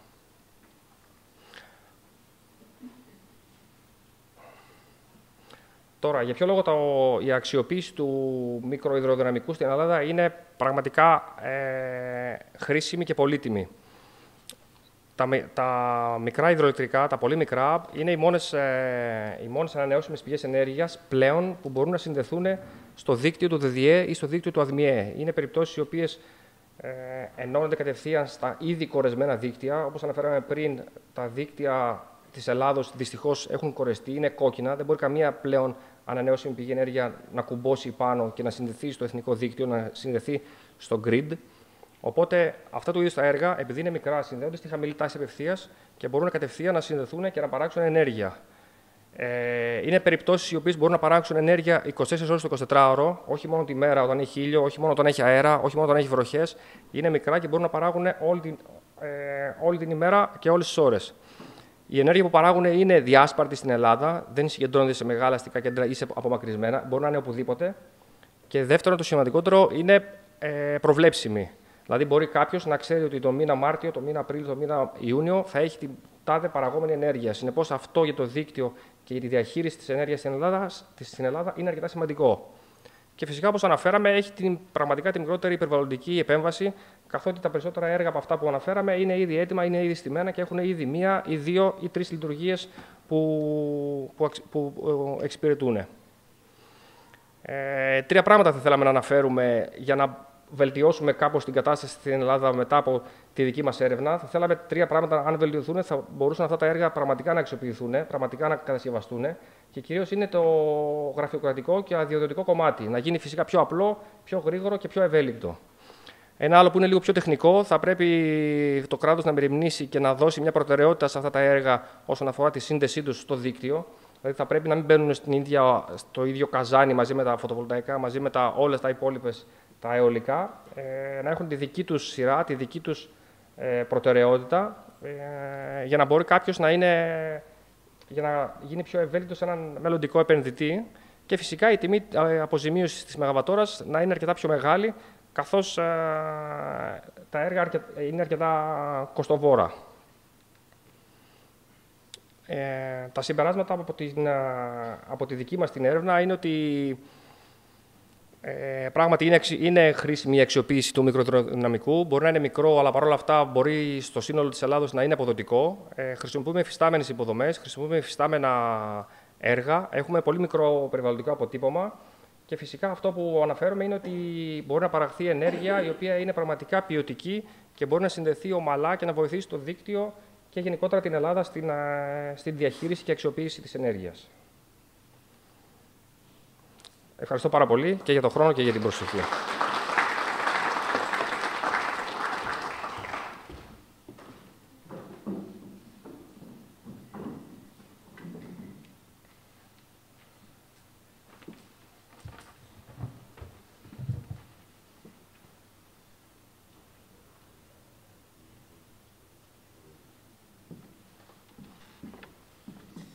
Ευχαριστούμε πάρα πολύ, κύριε Πατσιαλή, και ο λόγος τώρα στην δόκτωρ φυσικής της ατμόσφαιρας του Αριστοτελείου Πανεπιστημίου Θεσσαλονίκης, Βουδούρη Καλλιόπη Άρτεμις.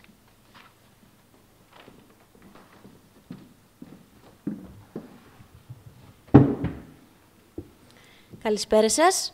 Ονομάζομαι Βουδούρη Καλλιόπη και θα συνεχίσω την παρουσίαση για την χωροχρονική μεταβολή της χιονόπτωσης στις περιοχές της Ανατολικής Μεσογείου, που ήταν και το θέμα που πραγματεύτηκα κατά τη διάρκεια του έργου. Οι χιονοπτώσεις και οι παράμετροι που χαρακτηρίζουν το χιόνι αποτελούν κρίσιμο παράγοντα στον υδρολογικό κύκλο, καθώς το χιόνι αποτελεί πηγή εμπλουτισμού τόσο του υπόγειου νερού όσο και των επιφανειακών, οπότε πρέπει να λαμβάνεται υπόψη στον υδρολογικό σχεδιασμό και αποτελεί πηγή εισόδου για τα διάφορα μοντέλα. Οπότε τα επιστημονικά ερωτήματα που καλούμαστε να απαντήσουμε κατά τη διάρκεια του έργου ήταν να παρατηρήσουμε τη χωροχρονική μεταβολή των παραμέτρων χιονιού σε επιλεγμένες περιοχές της Ανατολικής Μεσογείου, να συσχετίσουμε τις οποιοδήποτε μεταβολές με τα μορφολογικά χαρακτηριστικά της κάθε περιοχής και για πρώτη φορά να παράγουμε μια χρονοσυρά για την περιοχή της Ελλάδας. Τώρα, οι μέθοδοι οι οποίοι χρησιμοποιούνται γενικά για την παρατήρηση της χιονόπτωσης και της μέτρησης του χιονιού είναι δύο, είτε συνδυασμός αυτών, και αφορούν την τηλεπισκόπηση δορυφορική, η επίγεια και τις μετρήσεις πεδίου. Κάθε μία από τις δύο μεθόδους έχει κάποιους περιορισμούς και κάποια υπέρ, όπως θα δούμε και στη διαφάνεια. Όσον αφορά τη δορυφορική τηλεπισκόπηση, μπορούμε να έχουμε μια χωροχρονική μεταβολή σε παγκόσμια κλίμακα. Φυσικά όμως έχει το περιορισμό και έτσι σε μεγάλη και χωρική και χρονική κλίμακα. Παρ' όλα αυτά έχουμε κάποιους περιορισμούς ως προς την καταγραφή του χιονιού που αφορούν την νεφοκάλυψη και την πυκνή κάλυψη του εδάφους, της βλάστησης του εδάφους. Όσον αφορά τις μετρήσεις πεδίου, αυτές συνήθως είναι περιορισμένες τοπικά και χρονικά και απαιτούν συνήθως την ανθρώπινο παράγοντα, οπότε είναι αρκετά κοστοβόρες. Η περιοχή μελέτης, όπως είδαμε και στις παρουσιάσεις πριν, αφορούν περιοχές, σταθμούς της Ανατολικής Μεσογείου και της Ελλάδας, συγκεκριμένα βόρεια και νότια, και στην περιοχή της Ιταλίας. Κάθε μία από τις περιοχές έχει τα δικά της μορφολογικά χαρακτηριστικά. Το dataset που χρησιμοποιήθηκε για τη μεταβολή της χιονόπτωσης από δορυφόρους αποτελεί το GLDAS dataset, το οποίο είναι διαθέσιμο από την ιστοσελίδα της NASA και καταγράφει το ύψος της χιονόπτωσης και το ισοδύναμο χιονιού από το 1960 μέχρι και σήμερα. Τα δεδομένα αυτά είναι διαθέσιμα σε μεγάλη χωρική ανάλυση και χρονική, είτε τρίωρη, είτε ημερήσια, είτε μηνιαία. Και πριν σας παρουσιάσω τα αποτελέσματα της δορυφορικής τηλεπισκόπησης, να δούμε μια σύγκριση των δορυφορικών με των μετρήσεων πεδίου του χιονιού. Η σύγκριση αυτή δεν αποτελεί μια σημειακή σύγκριση. Παρ' όλα αυτά, όπως θα δούμε και τα διαγράμματα, στο διάγραμμα κάτω αριστερά, βλέπουμε τη χρονική μεταβολή στο σταθμό μέτρησης του Αγίου Όρους του χιονιού. Η συσχέτιση με τα δορυφορικά έχει να κάνει με το καλυμπράρισμα ουσιαστικά των δορυφορικών δεδομένων και να δούμε κατά πόσο ακολουθούν την ίδια πορεία. Και στο διάγραμμα δεξιά φαίνεται η απόλυτη διαφορά των τιμών δορυφόρων μείον επίγεια μέτρηση, όπου βλέπουμε έτσι μια γκαουσιανή κατανομή ελαφρώς μετατοπισμένη στα αριστερά. Οπότε συμπεραίνουμε ότι έχουμε μια πολύ καλή συσχέτιση δεδομένου και της μη σημειακής σύγκρισης. Και φυσικά στο σημείο αυτό να τονίσουμε και ότι η παρουσία και μετρήσεων πεδίου είναι σημαντική τόσο για το καλυμπράζισμα των δεδομένων όσο και για την μέτρηση του χιονιού έτσι, σε τοπικό επίπεδο. Όσον αφορά τώρα την καταγραφή των δορυφορικών δεδομένων, όπως είπα και πριν, αυτή αφορούσε την επεξεργασία του δορυφορικού dataset και συγκεκριμένα του ισοδύναμου χιονιού και του ύψους της χιονόπτωσης, από τα οποία υπολογίστηκε η πυκνότητα του χιονιού, η οποία παράμετρος είναι πάρα πολύ σημαντική για τα μοντέλα, τα υδρολογικά μοντέλα. Η πυκνότητα του χιονιού σχετίζεται με τη θερμοκρασία και με το γύρος του χιονιού. και το μοντέλο που αναπτύχθηκε, ο αλγόριθμος για την επεξεργασία, αφορούσε τον υπολογισμό αυτής της πυκνότητας, το data screening για την αποφυγή της νεφοκάλυψης και φυσικά την παραγωγή χαρτών με τις τιμές που αντιστοιχούν σε κάθε περιοχή μελέτης. Και τώρα να σας δείξω έτσι μια σύντομη περιγραφή της χωροχρονικής μεταβολής πάνω από τις επιλεγμένες περιοχές. Θα δείτε αριστερά θα δούμε το ισοδύναμο χιονιού και δεξιά το ύψος του χιονιού για τις τρεις περιοχές του Ανθεμούντα, του Μουρικίου και την περιοχή της Ιταλίας. Η χρονοσυρά αυτή είναι από το 1960 μέχρι το 2021 και θα δούμε μια αύξηση την περίοδο 2000-2013 εδώ που ακολουθείται από μια μείωση. Η αύξηση αυτή παρατηρείται και για τις τρεις περιοχές, κάτι το οποίο είναι πολύ σημαντικό. Και όσον αφορά την μηνιαία μεταβολή της χιονόπτωσης, όπως θα δούμε πάλι και για τις τρεις περιοχές, το χιόνι συνεισφέρει τους χειμερινούς μήνες, ξεκινώντας από τον Νοέμβρη μέχρι και τον Μάρτη, κάτι το οποίο ισχύει και πάλι και για τις τρεις περιοχές, με μεγαλύτερες τιμές τον Ιανουάριο για τις δύο περιοχές της Ελλάδας.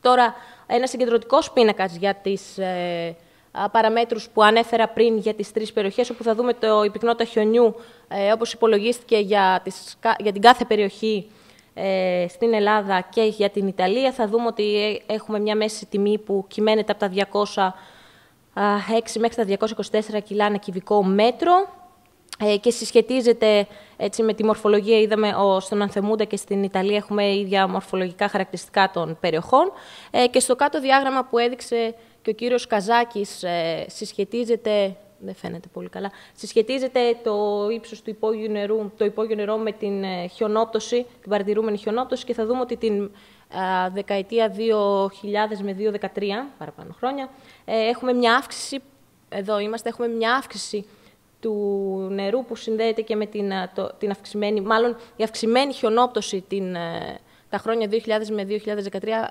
οδήγησε ίσως και στην αύξηση του χιονιού, του υπόγειου νερού. Οπότε αυτό που έχουμε να καταλήξουμε είναι ότι το χιόνι αποτελεί έναν από τον κρίσιμο παράγοντα, αλλά δεν είναι ο μόνος που συνεισφέρει στο υπόγειο νερό. Οπότε, μια σύνοψη από τα 61 χρόνια που επεξεργάστηκαν για την παρουσίαση των αποτελεσμάτων, θα δούμε ότι έχουμε αύξηση των τιμών του χιονιού μεταξύ του 2000 και του 2013, που ακολούθως μια μείωση ξεκινώντας από το 2013 μέχρι τώρα. Και αυτό ισχύει και για όλες τις περιοχές της Ελλάδας που είδαμε και για την περιοχή της Ιταλίας. Και όσον αφορά την μηνιαία μεταβολή, το χιόνι συνεισφέρει, όπως είπαμε, τους χειμερινούς μήνες. Η πυκνότητα του χιονιού υπολογίστηκε, όπως είπαμε, ίδια για τον Ανθεμούντα και την περιοχή της Ιταλίας, δύο περιοχές που έχουν παρόμοια μορφολογικά χαρακτηριστικά. Και ένα έτσι γενικό συμπέρασμα, όπως είπαμε και πάλι, πρώτον είναι ότι η επίγειη σταθμή καταγραφής του χιονιού είναι πάρα πολύ σημαντική και για το καλυμπράρισμα των δορυφορικών δεδομένων και ότι το χιόνι θα πρέπει να λαμβάνεται και η ποιοτική του καταγραφή πρέπει να λαμβάνεται υπόψη στο groundwater, στη διαχείριση του υπόγειου νερού. Με αυτή τη διαφάνεια κλείνω και σας ευχαριστώ πάρα πολύ για την προσοχή σας.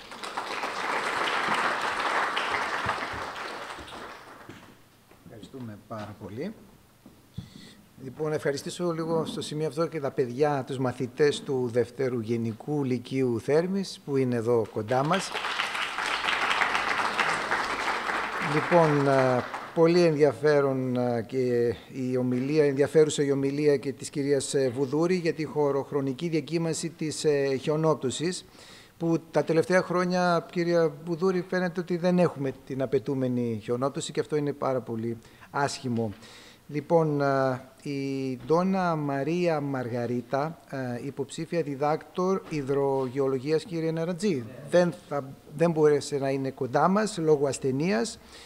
Να της ευχηθούμε περαστικά. Συνεχίζουμε με τον Καρακατσάνη Διαμαντή, υποψήφιο διδάκτορα υδραυλικής, πολιτικό μηχανικό του Αριστοτελείου Πανεπιστημίου Θεσσαλονίκης, Το θέμα της ομιλίας είναι προσομοίωση της λειτουργίας φραγμάτων για παραγωγή ενέργειας και εφαρμογή τεχνητού εμπλουτισμού. Ο λόγος εσάς. Σας ευχαριστώ πάρα πολύ. Καλησπέρα και από μένα. Είμαι ο Καρακατσάνης Διαμαντής. Είμαι υποψήφιος διδάκτορας του τομέα υδραυλικής του Τμήματος Πολιτικών Μηχανικών του Αριστοτελείου Πανεπιστημίου Θεσσαλονίκης. Η δική μου παρουσίαση, όπως διαβάζετε και στον τίτλο, έχει να κάνει με τη μοντελοποίηση ουσιαστικά της λειτουργίας του ταμιευτήρα σε ένα πλαίσιο έτσι βελτιστοποίησης και τη ταυτόχρονη μέγιστη δυνατή επαναφόρτιση του υπόγειου υδροφορέα. Έτσι, πιάνοντας λίγο το νήμα του διαγράμματος, του προγράμματος, κάνω έτσι μία μικρή υπενθύμηση, σας τα είπε και ο κύριος Καζάκης. Στην αρχή υπήρξαν κάποια κλιματικά μοντέλα, από τα οποία προέκυψαν κάποια μετεωρολογικά δεδομένα. Από αυτά παρήχθησαν τα δεδομένα χιονιού που μας μίλησε η κυρία Βουδούρη. Στη συνέχεια, τα μετεωρολογικά δεδομένα εισήχθησαν σε ένα μοντέλο ArcSwap, που παρήχθησαν τα δεδομένα επιφανειακών απορρών. Και τα δεδομένα αυτά και του χιονιού και των επιφανειακών απορρών τα πήραμε εμείς και πήγαμε στο τελευταίο κομμάτι, όπου μοντελοποιήσαμε τους ταμιευτήρες και τη μέγιστη δυνατή επαναφόρτιση του υπόγειου νερού. Το ενιολογικό μοντέλο μας δηλαδή αποτελείται από τρία συστατικά στοιχεία. Το πρώτο είναι το μοντέλο του ταμιευτήρα. Προσπαθήσαμε να είμαστε όσο πιο γενική γίνεται. Χρησιμοποιήσαμε δηλαδή τελείως βασικές παραμέτρους του ταμιευτήρα, όπως ο μέγιστος όγκος, ο ελάχιστος, ο τρέχον όγκος, το ύψος της στέψης. Στη συνέχεια, το δεύτερο μοντέλο αφορά την φόρτιση των υπόγειων νερών μέσω του νερού, το οποίο αφού έχει πάει για την παραγωγή ηλεκτρικής ενέργειας κατευθύνεται και φορτίζει τον υδροφορέα. Και τα δύο αυτά μοντέλα ενοποιήθηκαν, ενσωματώθηκαν σε έναν μεθευρετικό αλγόριθμο βελτιστοποίησης, προκειμένου να βρεθεί ο κατάλληλος συνδυασμός, αυτός δηλαδή που θα παράξει και την μέγιστη παραγωγή ενέργειας και ταυτόχρονα θα σώσει, ας πούμε, τον υδροφορέα ανεβάζοντας τη στάθμη του. Κάτι τελείως βασικά, θα τα πάω πάρα πολύ γρήγορα. Σε ό,τι αφορά το μοντέλο του ταμιευτήρα, οι ταμιευτήρες συνήθως δημιουργούνται, πηγαίνουμε κάθετα στο ρου από ένα μικρό υδατόρεμα, φτιάχνουμε ένα τεχνικό έργο, ένα φράγμα και στη συνέχεια λύνουμε προκειμένου να μπορούμε να τους χρησιμοποιούμε αυτές τις δύο βασικές διαφορικές εξώσεις. Τη μεταβολή του όγκου του ταμιευτήρα σε σχέση με την ελεύθερη επιφάνεια και τη μεταβολή του όγκου σε σχέση με το χρόνο. Κάθε ταμιευτήρας έχει εισερχόμενες ροές, εξερχόμενες ροές, αφήνουμε πάντα μια οικολογική παροχή. Αυτό είναι τελείως απαραίτητο, το προβλέπει και η εθνική και η διεθνής νομοθεσία, προκειμένου να είναι βιώσιμο το ρέμα κατάντη και τέλος φυσικά την ποσότητα η οποία πηγαίνει για την ηλεκτροπαραγωγή. Τροποποιήσαμε ένα βιβλιογραφικό μοντέλο ταμιευτήρα, κάπως έτσι το σχήμα είναι αυτό το πυραμιδοειδές, ας πούμε. Εδώ είναι το φράγμα. Εδώ είναι το πιο απομακρυσμένο σημείο. Είδαμε ότι ένα τέτοιο μοντέλο προβλέπει αρκετά σωστά τους μικρούς ταμιευτήρες, αυτοί που είναι και οι ταμιευτήρες που μας ενδιαφέρουν στο συγκεκριμένο πρόγραμμα. Δεν είναι πολύ καλό για τα πολύ μεγάλα υδροελεκτρικά έργα, αλλά για τα μικρά είναι αρκετά κοντά στην πραγματικότητα. Η σχέση τώρα τρέχοντα όγκου με πτώση στάθμης και ελεύθερης επιφάνειας ταμιευτήρα με πτώση στάθμης, το μοντέλο αυτό είναι γραμμική. Αν δηλαδή βλέπετε από αυτό το σχήμα, αυτή είναι η καμπύλη του τρέχοντα όγκου και αυτή είναι η καμπύλη της επιφάνειας του ταμιευτήρα. Κατασκευάσαμε λοιπόν ένα λογισμικό το οποίο βελτιστοποιεί, δεν ξέρω αν δεν πρέπει μάλλον να φαίνεται το διάγραμμα. Δεν το βλέπετε, ναι, δυστυχώς. Ο προτζέκτορας είναι λίγο overexposed, μπορούμε, είναι μια ώρα δύσκολη. Ωραία. Λοιπόν, εν πάση περιπτώσει, στην περίπτωση κατά την οποία σε κάποιους ταμιευτήρες έχουμε και πραγματικά δεδομένα στάθμης παροχής, μπορούμε να εισάγουμε στο πρόγραμμά μας και τις πραγματικές καμπύλες, οι οποίες συνήθως έχουν αυτή εδώ τη μορφή και όχι την απλοποιημένη γραμμική. Αλλά υπάρχει δυνατότητα να λύσει το πρόγραμμα χρησιμοποιώντας μόνο το γραμμικό μοντέλο. Τώρα, κάτω φανταστείτε το με το νου σας, εδώ είναι η εισερχόμενη στον ταμιευτήρα παροχή και εδώ είναι μια καμπύλη κάπως έτσι, όπου είναι η μεταβολή του τρέχοντα όγκου σε σχέση με το χρόνο. Το δεύτερο συστατικό είναι το μοντέλο βελτιστοποίησης. Αποτελείται από 365 μεταβλητές. Είναι οι ημερήσιες τιμές παροχής νερού που πηγαίνουν για την παραγωγή ενέργειας. Έχουμε βάλει δύο πολύ απλούς περιορισμούς. Έναν ο οποίος προστατεύει τον ταμιευτήρα από το να αδειάσει τελείως. Δεν θα πρέπει ποτέ ο τρέχοντας όγκος να πέσει κάτω από τον ελάχιστο, ούτε θα πρέπει να υπερβεί μια μέγιστη τιμή, γιατί στη συνέχεια το νερό κατευθύνεται στον υπερχειλιστή. Το ίδιο συμβαίνει και με την οικολογική παροχή. Θα πρέπει να διατηρεί μια ελάχιστη τιμή για λόγους βιωσιμότητας κατάντη, αλλά ταυτόχρονα δεν πρέπει να ξεπερνάει μια μέγιστη τιμή, γιατί αλλιώς πλημμυρίζουμε την κοιλάδα κατάντη. Ως αντικειμενική συνάρτηση τοποθετήθηκε η βέλτιστη παραγωγή ενέργειας σε αυτό το στάδιο και οι τελείως ελάχιστες παραμέτροι για να μπορέσει να δουλέψει αυτό είναι ο ελάχιστος όγκος του ταμιευτήρα, ο μέγιστος, ο τρέχον, τη χρονική στιγμή 0, οι διαστάσεις, ο τύπος της τουρμπίνας και ο συντελεστής απόδοσης της τουρμπίνας. Ωραία. Στη συνέχεια επιλέξαμε έναν μεθευρετικό αλγόριθμο για να λύσουμε το συγκεκριμένο πρόβλημα. Τώρα δεν θα σας κουράσω με λεπτομέρειες σχετικά με τον αλγόριθμο. Το βασικό χαρακτηριστικό είναι ότι είναι πάρα πολύ απλός, χρησιμοποιεί μόλις 5 παραμέτρους και έχει μια αρκετά... τα τελευταία χρόνια υπάρχει ένα εκθετικό ενδιαφέρον για το συγκεκριμένο αλγόριθμο, ο οποίος πλέον έχει παγιωθεί, ας πούμε, στην επιστημονική διεθνή βιβλιογραφία.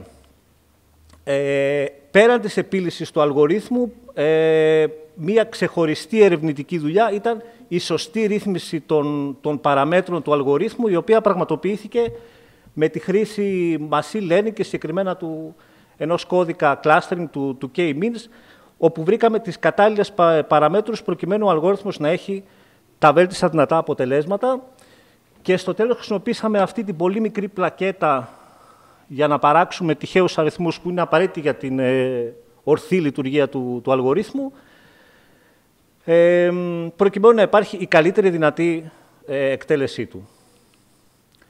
Όλα αυτά μαζεύτηκαν σε ένα κώδικα, σε ένα software, είναι ελεύθερα διαθέσιμο, υπάρχει στο GitHub.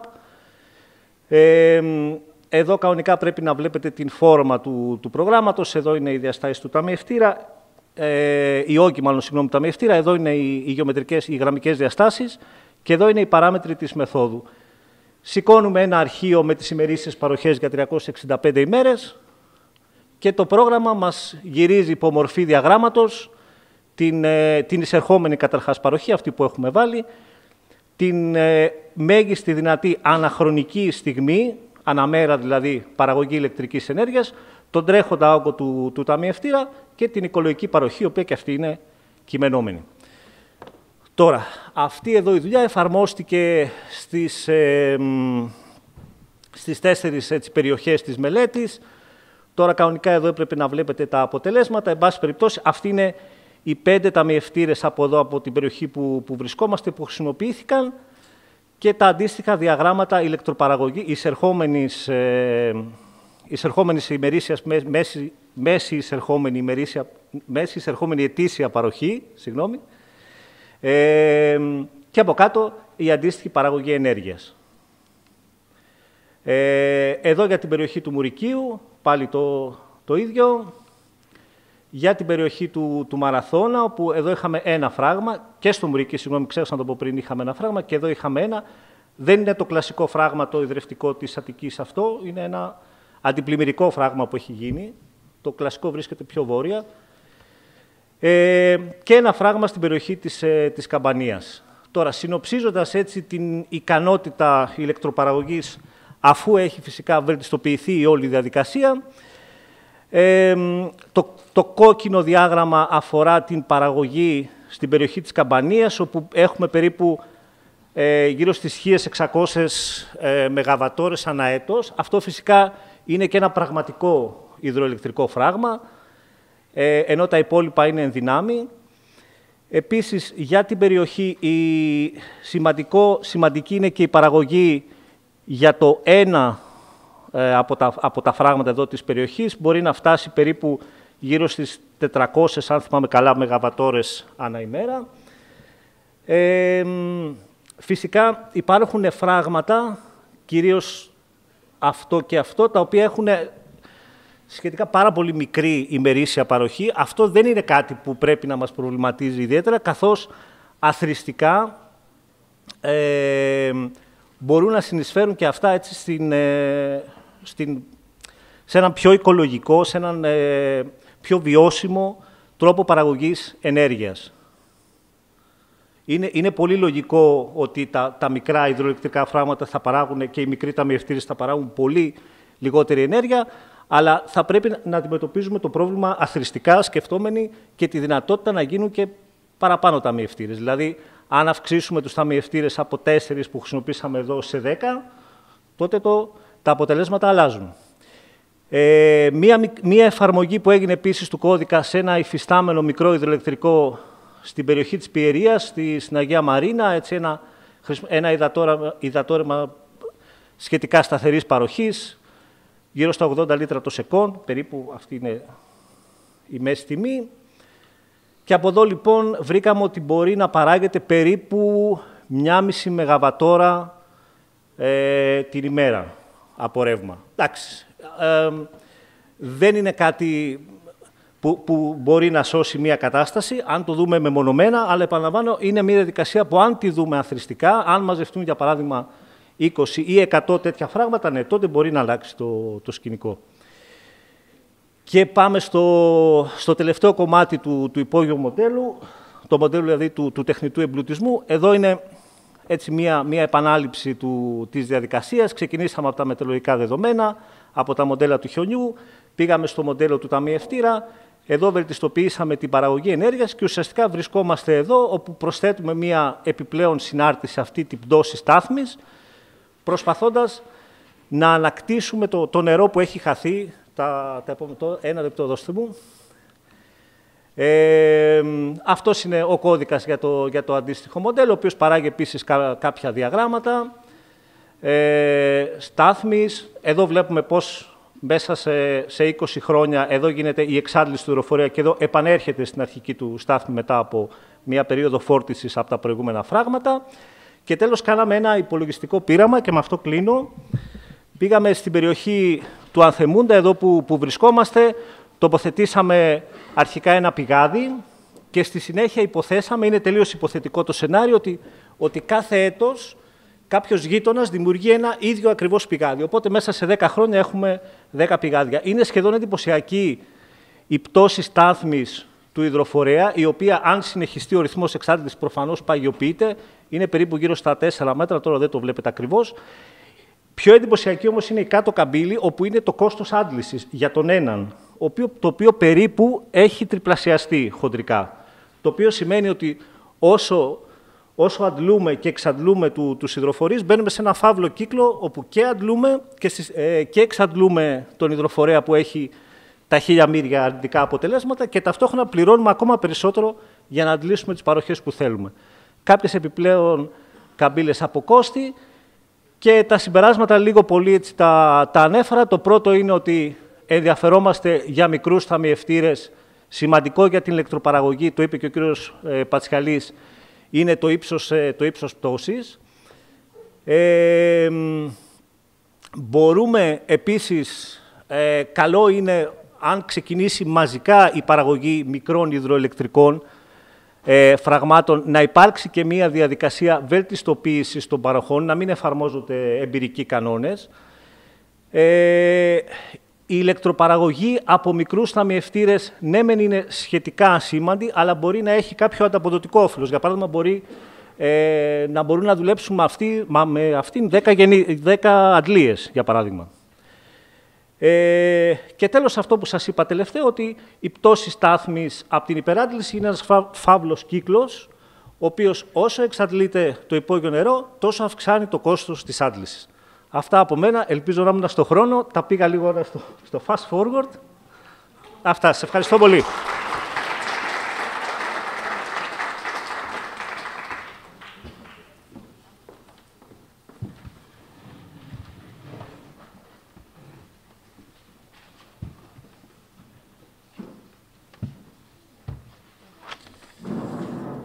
Λοιπόν, ολοκληρώνουμε με τις ομιλίες. Να καλέσω στο βήμα και πάλι τον κύριο Νερατζή Καζάκη για να μας θέσει το ερώτημα: αποτελούν τα μικρά ενεργειακά φράγματα εμπλουτισμού τη λύση? Είναι το θεμελιώδες ερώτημα της ημερίδας μας και έχει ιδιαίτερη σημασία. Και να ακολουθήσουμε μετά μια συζήτηση με ερωτήσεις. Όπως είπαμε και στην αρχή, στην πρώτη εισήγηση, θέλαμε να έχουμε ένα ρεαλιστικό σενάριο, και όταν λέμε ρεαλιστικό, να μην παρουσιάσουμε κάτι το οποίο θα έχει χρησιμότητα καθαρά επιστημονική. Και ευχαριστώ και τους συναδέλφους που ήταν σύντομοι και περιεκτικοί. Να ζητήσουμε συγγνώμη για την κακή ποιότητα στο προτζέκτορα, αλλά αν είχαμε καλή ποιότητα, νομίζω ότι ο Διαμαντής δεν θα σταματούσε να μιλάει. Και βέβαια, μπορείτε να τον καλέσετε στο σχολείο για τις μαθηματικές εξισώσεις και όλα αυτά εδώ πέρα. Νομίζω ότι ήδη η κυρία Φιτιλή έχει κάνει την κατάλληλη προεργασία.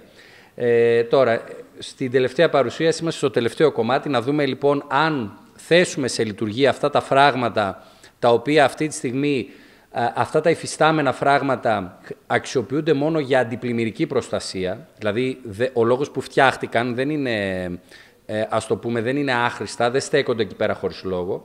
Άρα λοιπόν μας παρέχουν μια αντιπλημμυρική προστασία, όμως εμείς θέλουμε πολλαπλού σκοπού και να πάρουμε το μέγιστο δυνατό όφελος. Θα προχωρήσω, γιατί τα είπε νομίζω με αρκετά μεστά και περιεκτικά ο Διαμαντής. Το επόμενο στάδιο λοιπόν αυτής της δουλειάς ήταν να κάνουμε μία προσομοίωση, δηλαδή μία πρόγνωση, να πάμε 10 χρόνια μετά. Δηλαδή, για να είμαστε ρεαλιστές, αυτά τα φράγματα, τα υφιστάμενα για παράδειγμα στην περιοχή μας που είναι 5, δεν μπορούν σε καμία περίπτωση από αύριο να μετατραπούν ή να εφαρμοστεί ο τεχνητός εμπλουτισμός. Νομίζω ότι ήταν ξεκάθαρο ότι υπάρχουν αρκετά θέματα διαδικαστικά, χρονοβόρα, όπου αυτά ευελπιστούμε κάποια στιγμή προς όφελος του περιβάλλοντος να γίνονται πιο γρήγορα. Άρα λοιπόν κάναμε την προσομοίωσή μας από το 2020, το έτος αναφοράς, έως το 2030, συνεχίζοντας ακριβώς με το ίδιο καθεστώς, χωρίς να υπάρχει κάτι απρόβλεπτο. Παράδειγμα, μια πανδημία που θα σταματούσε τα πάντα και την κίνηση.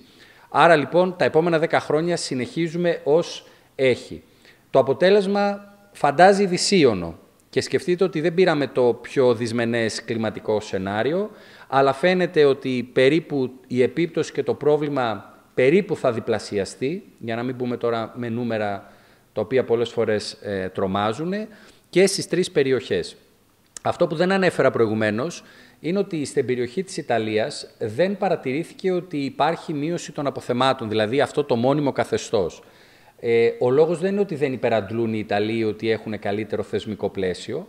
Ο λόγος ήταν καθαρά υδρογεολογικός, διότι η περιοχή αυτή βρίσκεται ανάμεσα σε ορεινούς όγκους που μελετήσαμε, και αυτό ήταν σημαντικό για το έργο. Δηλαδή, το ότι δεν βρίσκουμε πρόβλημα, πολλές φορές νομίζουμε ότι δεν είναι καλό για την έρευνά μας, αλλά κάποιες φορές είναι πολύ χρήσιμο, διότι αυτή η περιοχή περιβάλλεται από κάποιους σχηματισμούς καρστικούς υδροφορείς, οι οποίοι έχουν τη δυνατότητα να αποθηκεύουν πάρα πολύ νερό. Οπότε, αντλώντας το παιδινό τμήμα, έρχεται αυτό το σύστημα και ισορροπεί, δίνοντας μεγαλύτερη, τροφοδοτώντας με περισσότερο νερό. Άρα, λοιπόν, κάναμε focus στις ελληνικές περιοχές. Οπότε, το 2030, αν συνεχίσουμε με αυτό το ρυθμό, η κατάσταση θα είναι πολύ δυσμενής, με πολλά προβλήματα και ποιοτικά, αλλά και ποσοτικά. Το πρώτο σενάριο και οι αρνητικές ζώνες που είδαμε θα επεκταθούν. Το σενάριο το πρώτο που τρέξαμε είναι να παραμείνουν οι αγροτικές εκτάσεις, οι καλλιέργειες, οι αντλήσεις, η υδρευτική κατανάλωση η ίδια, και θέσαμε σε λειτουργία από το 2030 έως το 2040 τους υφιστάμενους ταμιευτήρες, δηλαδή τους τροποποιήσαμε σε μικρά ενεργειακά φράγματα και ταυτόχρονα εφαρμόσαμε τεχνητό εμπλουτισμό. Και η μέθοδος τεχνητού εμπλουτισμού είναι με injection, δηλαδή με διάχυση του νερού μέσω μιας γεώτρησης, και αυτός είναι ένας τεχνικός, ας το πούμε, λόγος, καθαρά και για τη μεταφορά του νερού, για να μην υπάρχουν απώλειες. Εφαρμόζοντας λοιπόν για 10 χρόνια με αυτά τα φράγματα τον τεχνητό εμπλουτισμό, γυρνάμε λίγο ή πολύ στο σήμερα. Δηλαδή, από το 2030 μέχρι το 2040 επιστρέφουμε στο σήμερα. Αυτό μπορεί να μην φαντάζει αισιόδοξο, αλλά είναι μια πραγματικότητα με βάση τα σενάρια που πήραμε, τα οποία είναι και συντηρητικά θα λέγαμε, δεν πήγαμε με τα απόλυτα δυσμενή σενάρια. Φυσικά υπάρχει πολύ σημαντική αντιστροφή στις αρνητικές ζώνες, το οποίο επιδρά στην ποιότητα του νερού. Και πάμε στο ενδιαφέρον, για να νομίζω ότι είναι πολύ επωφελές να κάνουμε διάλογο, περισσότερο χρονοδιάλογο στο τέλος. Το δεύτερο σενάριο είναι, είδαμε σε κάθε περιοχή τη δυνατότητα για να κατασκευάσουμε αντίστοιχα μικρά φράγματα. Στη μεν λεκάνη του Ανθεμούντα και στο παράκτιο τμήμα υπάρχει δυνατότητα να εξεταστούν άλλα 9 σημεία, δηλαδή στο σύνολο να έχουμε 14 φράγματα. Στην λεκάνη του Μουρικίου άλλα 2 φράγματα, πάλι μικρά με το ίδιο σκεπτικό, και στη λεκάνη του Μαραθώνα αντίστοιχα άλλα 2 φράγματα, Διαμαντή αν δεν κάνω λάθος, 3 στο σύνολο, 2 επιπλέον 3 στο σύνολο. Τα αποτελέσματα είναι ιδιαίτερα ενθαρρυντικά, γιατί παρά το ότι η κόκκινη ζώνη φαίνεται στη λεκάνη του Ανθεμούντα να παραμένει στο παράκτιο τμήμα, αλλά αυτό είναι κάτι πολύ δύσκολο μπορεί να επανέλθει, όμως στη λεκάνη του Μουρικίου ουσιαστικά θα μπορούμε να έρθουμε σε μια περιβαλλοντική ισορροπία, ενώ αντίστοιχα στην λεκάνη του Μαραθώνα περιορίζεται σημαντικά η έκταση και ο όγκος του νερού, του χαμένου νερού. Η έκταση μπορεί να παραμένει, αλλά όπως είπαμε, για να υπολογίσουμε τον όγκο, ουσιαστικά πολλαπλασιάζουμε την έκταση επί το πάχος του υδροφορέα που επηρεάζεται, που έχει μειωθεί δηλαδή τα αποθέματα. Και αυτό το πάχος είναι ιδιαίτερα μικρότερο. Όπως καταλαβαίνετε, είναι ένα κομμάτι το οποίο ρεαλιστικά δεν ξέρουμε αν θα μπορέσει να γίνει εφαρμοστεί. Ευελπιστώ όμως και θα κάνουμε τις σχετικές ενέργειες, τα αποτελέσματά μας να τα αποστείλουμε και στους αρμόδιους φορείς και να αναζητήσουμε ίσως και χρηματοδοτήσεις για να πάμε σε μελέτες εφαρμογής για το επόμενο στάδιο. Ένα κομμάτι το οποίο δεν το αναφέραμε, διότι η έτερη συνάδελφος, η κυρία Καλαϊτζίδου, σήμερα δεν μπορούσε να παραβρεθεί για λόγους εργασίας. Βέβαια, όπως σας ανέφερα, υπάρχει και έγινε και διαδικτυακά η παρούσα εκδήλωση πριν από 1 εβδομάδα περίπου και η ομιλία της είναι στο διαδίκτυο, μπορείτε να την παρακολουθήσετε. Αφορούσε την ποιότητα του νερού. Αυτό που ασχοληθήκαμε και είδαμε είναι αν η ποιότητα των φραγμάτων, του νερού των φραγμάτων, μπορεί να χρησιμοποιηθεί για εφαρμογή τεχνητού εμπλουτισμού, γιατί δεν μπορούμε να πάρουμε ένα νερό το οποίο είναι ρυπασμένο και να το εισάγουμε στον ταμιευτήρα μας. Αυτό που διαπιστώσαμε είναι ότι η ποιότητα του νερού, η ποιότητα του νερού σε όλα τα φράγματα ήταν κατάλληλη για να χρησιμοποιηθεί το νερό για τεχνητό εμπλουτισμό. Όμως υπάρχει ένα ακόμα ζήτημα που αφορά την ποιότητα του υπόγειου νερού, κυρίως είναι η νητρορύπανση. Και το αναφέρω γιατί είπαμε η σημερινή εκδήλωση, πέρα από τα αποτελέσματα του ερευνητικού έργου, οι αγρότες μας ήταν αυτοί που επιμείνανε και ζητήσανε να την κάνουμε και διαζώσεις και να παραμείνουν και σαν πρακτικά αλλά και σαν υλικό στο διαδίκτυο, διότι πέρα από την ανησυχία τους για την ποσότητα του νερού υπάρχει και η ανησυχία για την ποιότητα. Το γνωρίζουν και οι ίδιοι ότι είναι υπεύθυνοι για την νητρορύπανση. Τι είναι η νητρορύπανση? Ουσιαστικά είναι το αποτέλεσμα της χρήσης των λιπασμάτων και αυτό απαιτεί μια ιδιαίτερη και διαφορετική προσέγγιση στην αντιμετώπιση του προβλήματος. Εδώ βλέπουμε έναν χάρτη όσο φαίνεται, αλλά με κόκκινο χρώμα και πράσινο είναι περιοχές στη λεκάνη του Ανθεμούντα που έχουν αυξημένη συγκέντρωση από νητρικά ιόντα και παρόλο που το πρόβλημα φυσικά δεν υπάρχει στη λεκάνη του Ανθεμούντα, υπάρχουν και σε άλλες περιοχές, όπως η περιοχή της Ηλιτής, όπου σε αυτό το τρέχον διάστημα η ερευνητική ομάδα μελετάει και την περιοχή εκεί πέρα όσον αφορά το δυναμικό της, αλλά και την νητρορύπανση. Χρησιμοποιώντας κάποιες μεθόδους μπορούμε να προσδιορίσουμε την προέλευση των νητρικών. Όσον αφορά τη λεκάνη του Ανθεμούντα και της Γαλάτιστας, φαίνεται ότι το πρόβλημα είναι προφανώς αφενός από τα λιπάσματα, αλλά και σε κάποιες περιοχές από λίματα που προέρχονται κυρίως από τη μη παρουσία δικτύου συλλογής των λιμάτων. Ενώ στην περιοχή της Ηλιτής, το αναφέρω για να δούμε ότι το πρόβλημα δεν είναι μόνο τοπικού χαρακτήρα και εκεί πέρα λοιπόν φαίνεται ότι η κύρια πηγή και αιτία της νητρορύπανσης είναι η χρήση όχι λιπασμάτων, αλλά ή αγροτικές καλλιέργειες, αλλά εκεί πέρα χρησιμοποιούν κοπριά, γιατί υπάρχουν πάρα πολλές μονάδες στην περιοχή, οπότε παίρνουν την κοπριά και τη χρησιμοποιούν σαν φυσικό λίπασμα. Όμως, αυτό σε κάθε περίπτωση όπως ξαναείπα, δεν είναι τοπικού χαρακτήρα και δεν μπορεί να λυθεί μονοσήμαντα από μία υπηρεσία ή από τον αγρότη μόνο, θα τα πω και στο τέλος της εισήγησής μου. Παρόμοια προβλήματα νητρορύπας φυσικά υπάρχουν πολύ έντονα στην περιοχή της Ιταλίας. Στη λεκάνη του Ανθεμούντα το δείξαμε και στην περιοχή του Μαραθώνα βλέπετε ότι χτυπάνε κόκκινο οι συγκεντρώσεις, ενώ στην περιοχή του Μουρικίου ενώ υπάρχουν τάσεις αυξητικές για τη συγκέντρωση των νητρικών, όμως εκεί πέρα επειδή υπάρχει μεγάλο υδατικό δυναμικό, δίνει τη δυνατότητα της αρέωσης, θα λέγαμε, του ρήπου. Το ερώτημα αν υπάρχουν εργαλεία για να μπορέσουμε να αντιστρέψουμε και το φαινόμενο της ποιοτικής υποβάθμισης και την νητρορύπαση, υπάρχουν αυτά τα εργαλεία. Πλέον υπάρχει, όπως είπαμε, η τεχνογνωσία για να κάνουμε ουσιαστικά ορθή διαχείριση. Οι αγρότες φυσικά θέλουν στήριξη, γιατί δεν μπορούμε σε καμία περίπτωση να σταματήσουμε την αγροτική παραγωγή. Δεν γίνεται, δεν θα έχουμε να φάμε. Έτσι. Οι άνθρωποι δουλεύουν, άρα και το νερό που χρησιμοποιούν, αλλά και τα λιπάσματα, τα χρησιμοποιούν για να μπορεί να υπάρχει, να έχουμε το φαγητό και τα τρόφιμα για να μπορούμε να επιβιώνουμε. Αντί συμπερασμάτων, θέλω να δείξω κάτι το οποίο ευελπιστώ το 2040 και θα καταλάβετε τι θέλω να πω, να μην το δείξουμε.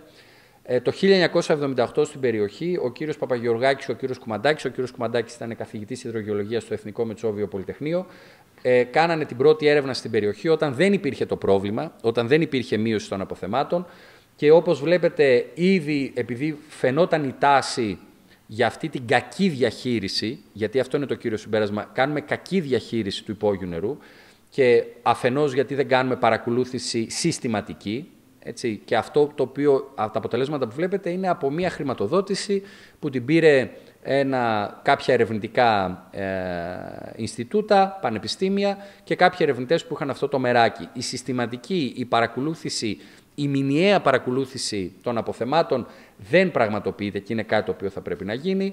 Η ενίσχυση των αποθεμάτων του υπόγειου νερού με φράγματα εμπλουτισμού ή αντιπλημμυρικής προστασίας από το 1978 λοιπόν προτινόντουσαν. Να γίνει ένας περιορισμός στην ανόρυξη υδρογεωτρήσεων, γιατί τότε θέλαμε κάθε αυλή και κάθε σπίτι να έχει και μία γεώτρηση και να αντλούμε εμείς.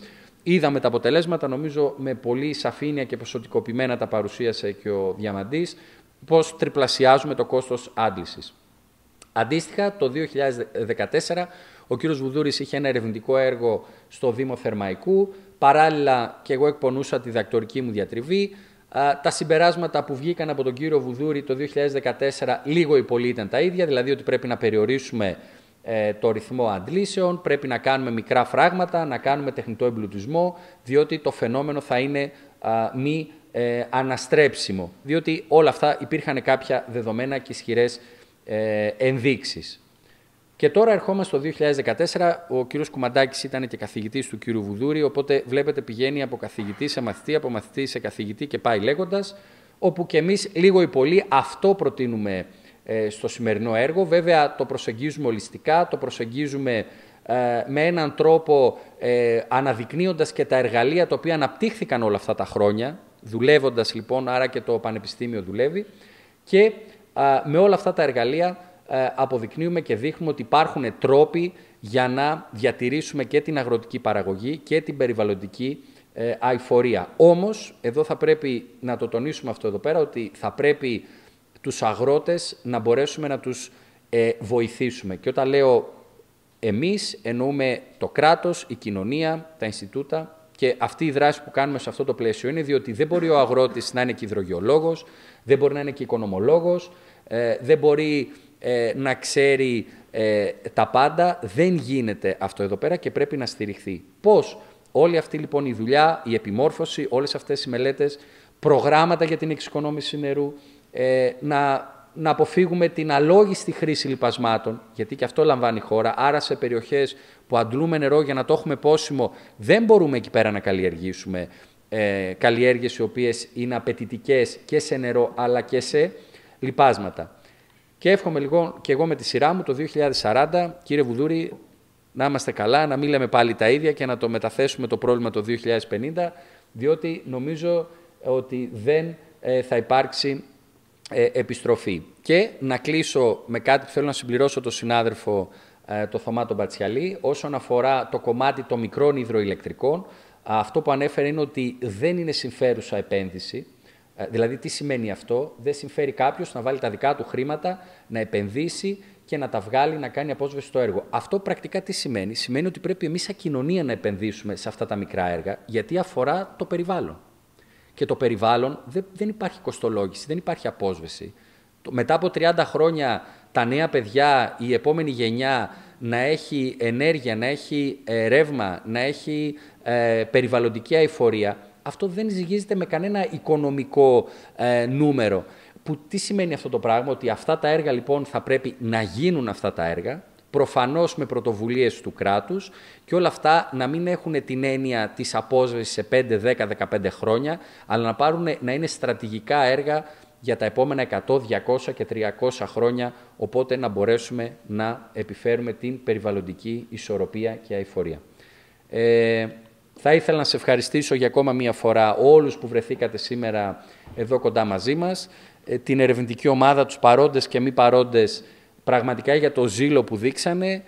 Νομίζω ότι η δουλειά που έγινε στο πλαίσιο αυτού του έργου και τα αποτελέσματα υπερβαίνουν και το χρονικό όριο που είχε αυτό το έργο και το οικονομικό φυσικά, αλλά αυτό είναι μία απόδειξη ότι το πανεπιστήμιό μας, το Δημόσιο Πανεπιστήμιο και όλοι οι ερευνητές που συμμετέχουμε, ότι υπάρχει απίστευτο δυναμικό, έχει αναπτυχθεί τεχνογνωσία, και αυτό είναι μία πάσα για τη νέα γενιά που μας παρακολουθεί από κάτω. Με το καλό, όταν θα έρθετε στο Πανεπιστήμιο, όσοι το επιλέξετε, υπάρχουν και προβλήματα για να λύσετε, αλλά και πολύ καλό υλικό για να αξιοποιήσετε και να πάτε ένα βήμα παραπέρα και να καλυτερεύσετε τη δική σας τη ζωή. Σας ευχαριστώ πολύ.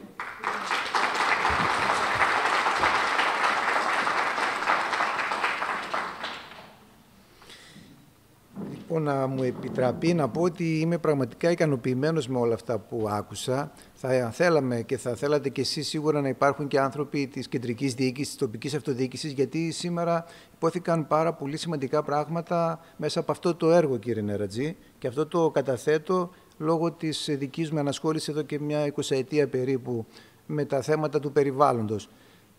Ακούστηκε ότι δεν είναι τελικά κοστοβόρα και μάλιστα είναι πολύ φιλικά προς το περιβάλλον, σε μια εποχή όπου η ξηρασία μας έχει χτυπήσει την πόρτα και πραγματικά πρέπει να ανησυχούμε όλοι. Αλλά θα ήταν καλό εδώ πέρα τώρα να ρωτήσω. Το πρώτο ερώτημα, το έργο ολοκληρώθηκε, πραγματικά χρήσιμα συμπεράσματα, κρούει τον κόδωνα του κινδύνου. Η υλοποίηση όλων αυτών, κύριε Νερατζή, πώς θα γίνει? Καταρχήν να πούμε ότι εμείς στείλαμε και τις προσκλήσεις. Δεν ξέρω αν υπάρχει κάποιος από το Δήμο Θέρμης. Σίγουρα υπάρχουν εκπρόσωποι από τη ΣΤΕΙΑ. Ωραία, θα ήταν ενδιαφέρον. Άρα υπάρχει εκπροσώπηση και αυτό είναι προς τιμή τους, μπράβο.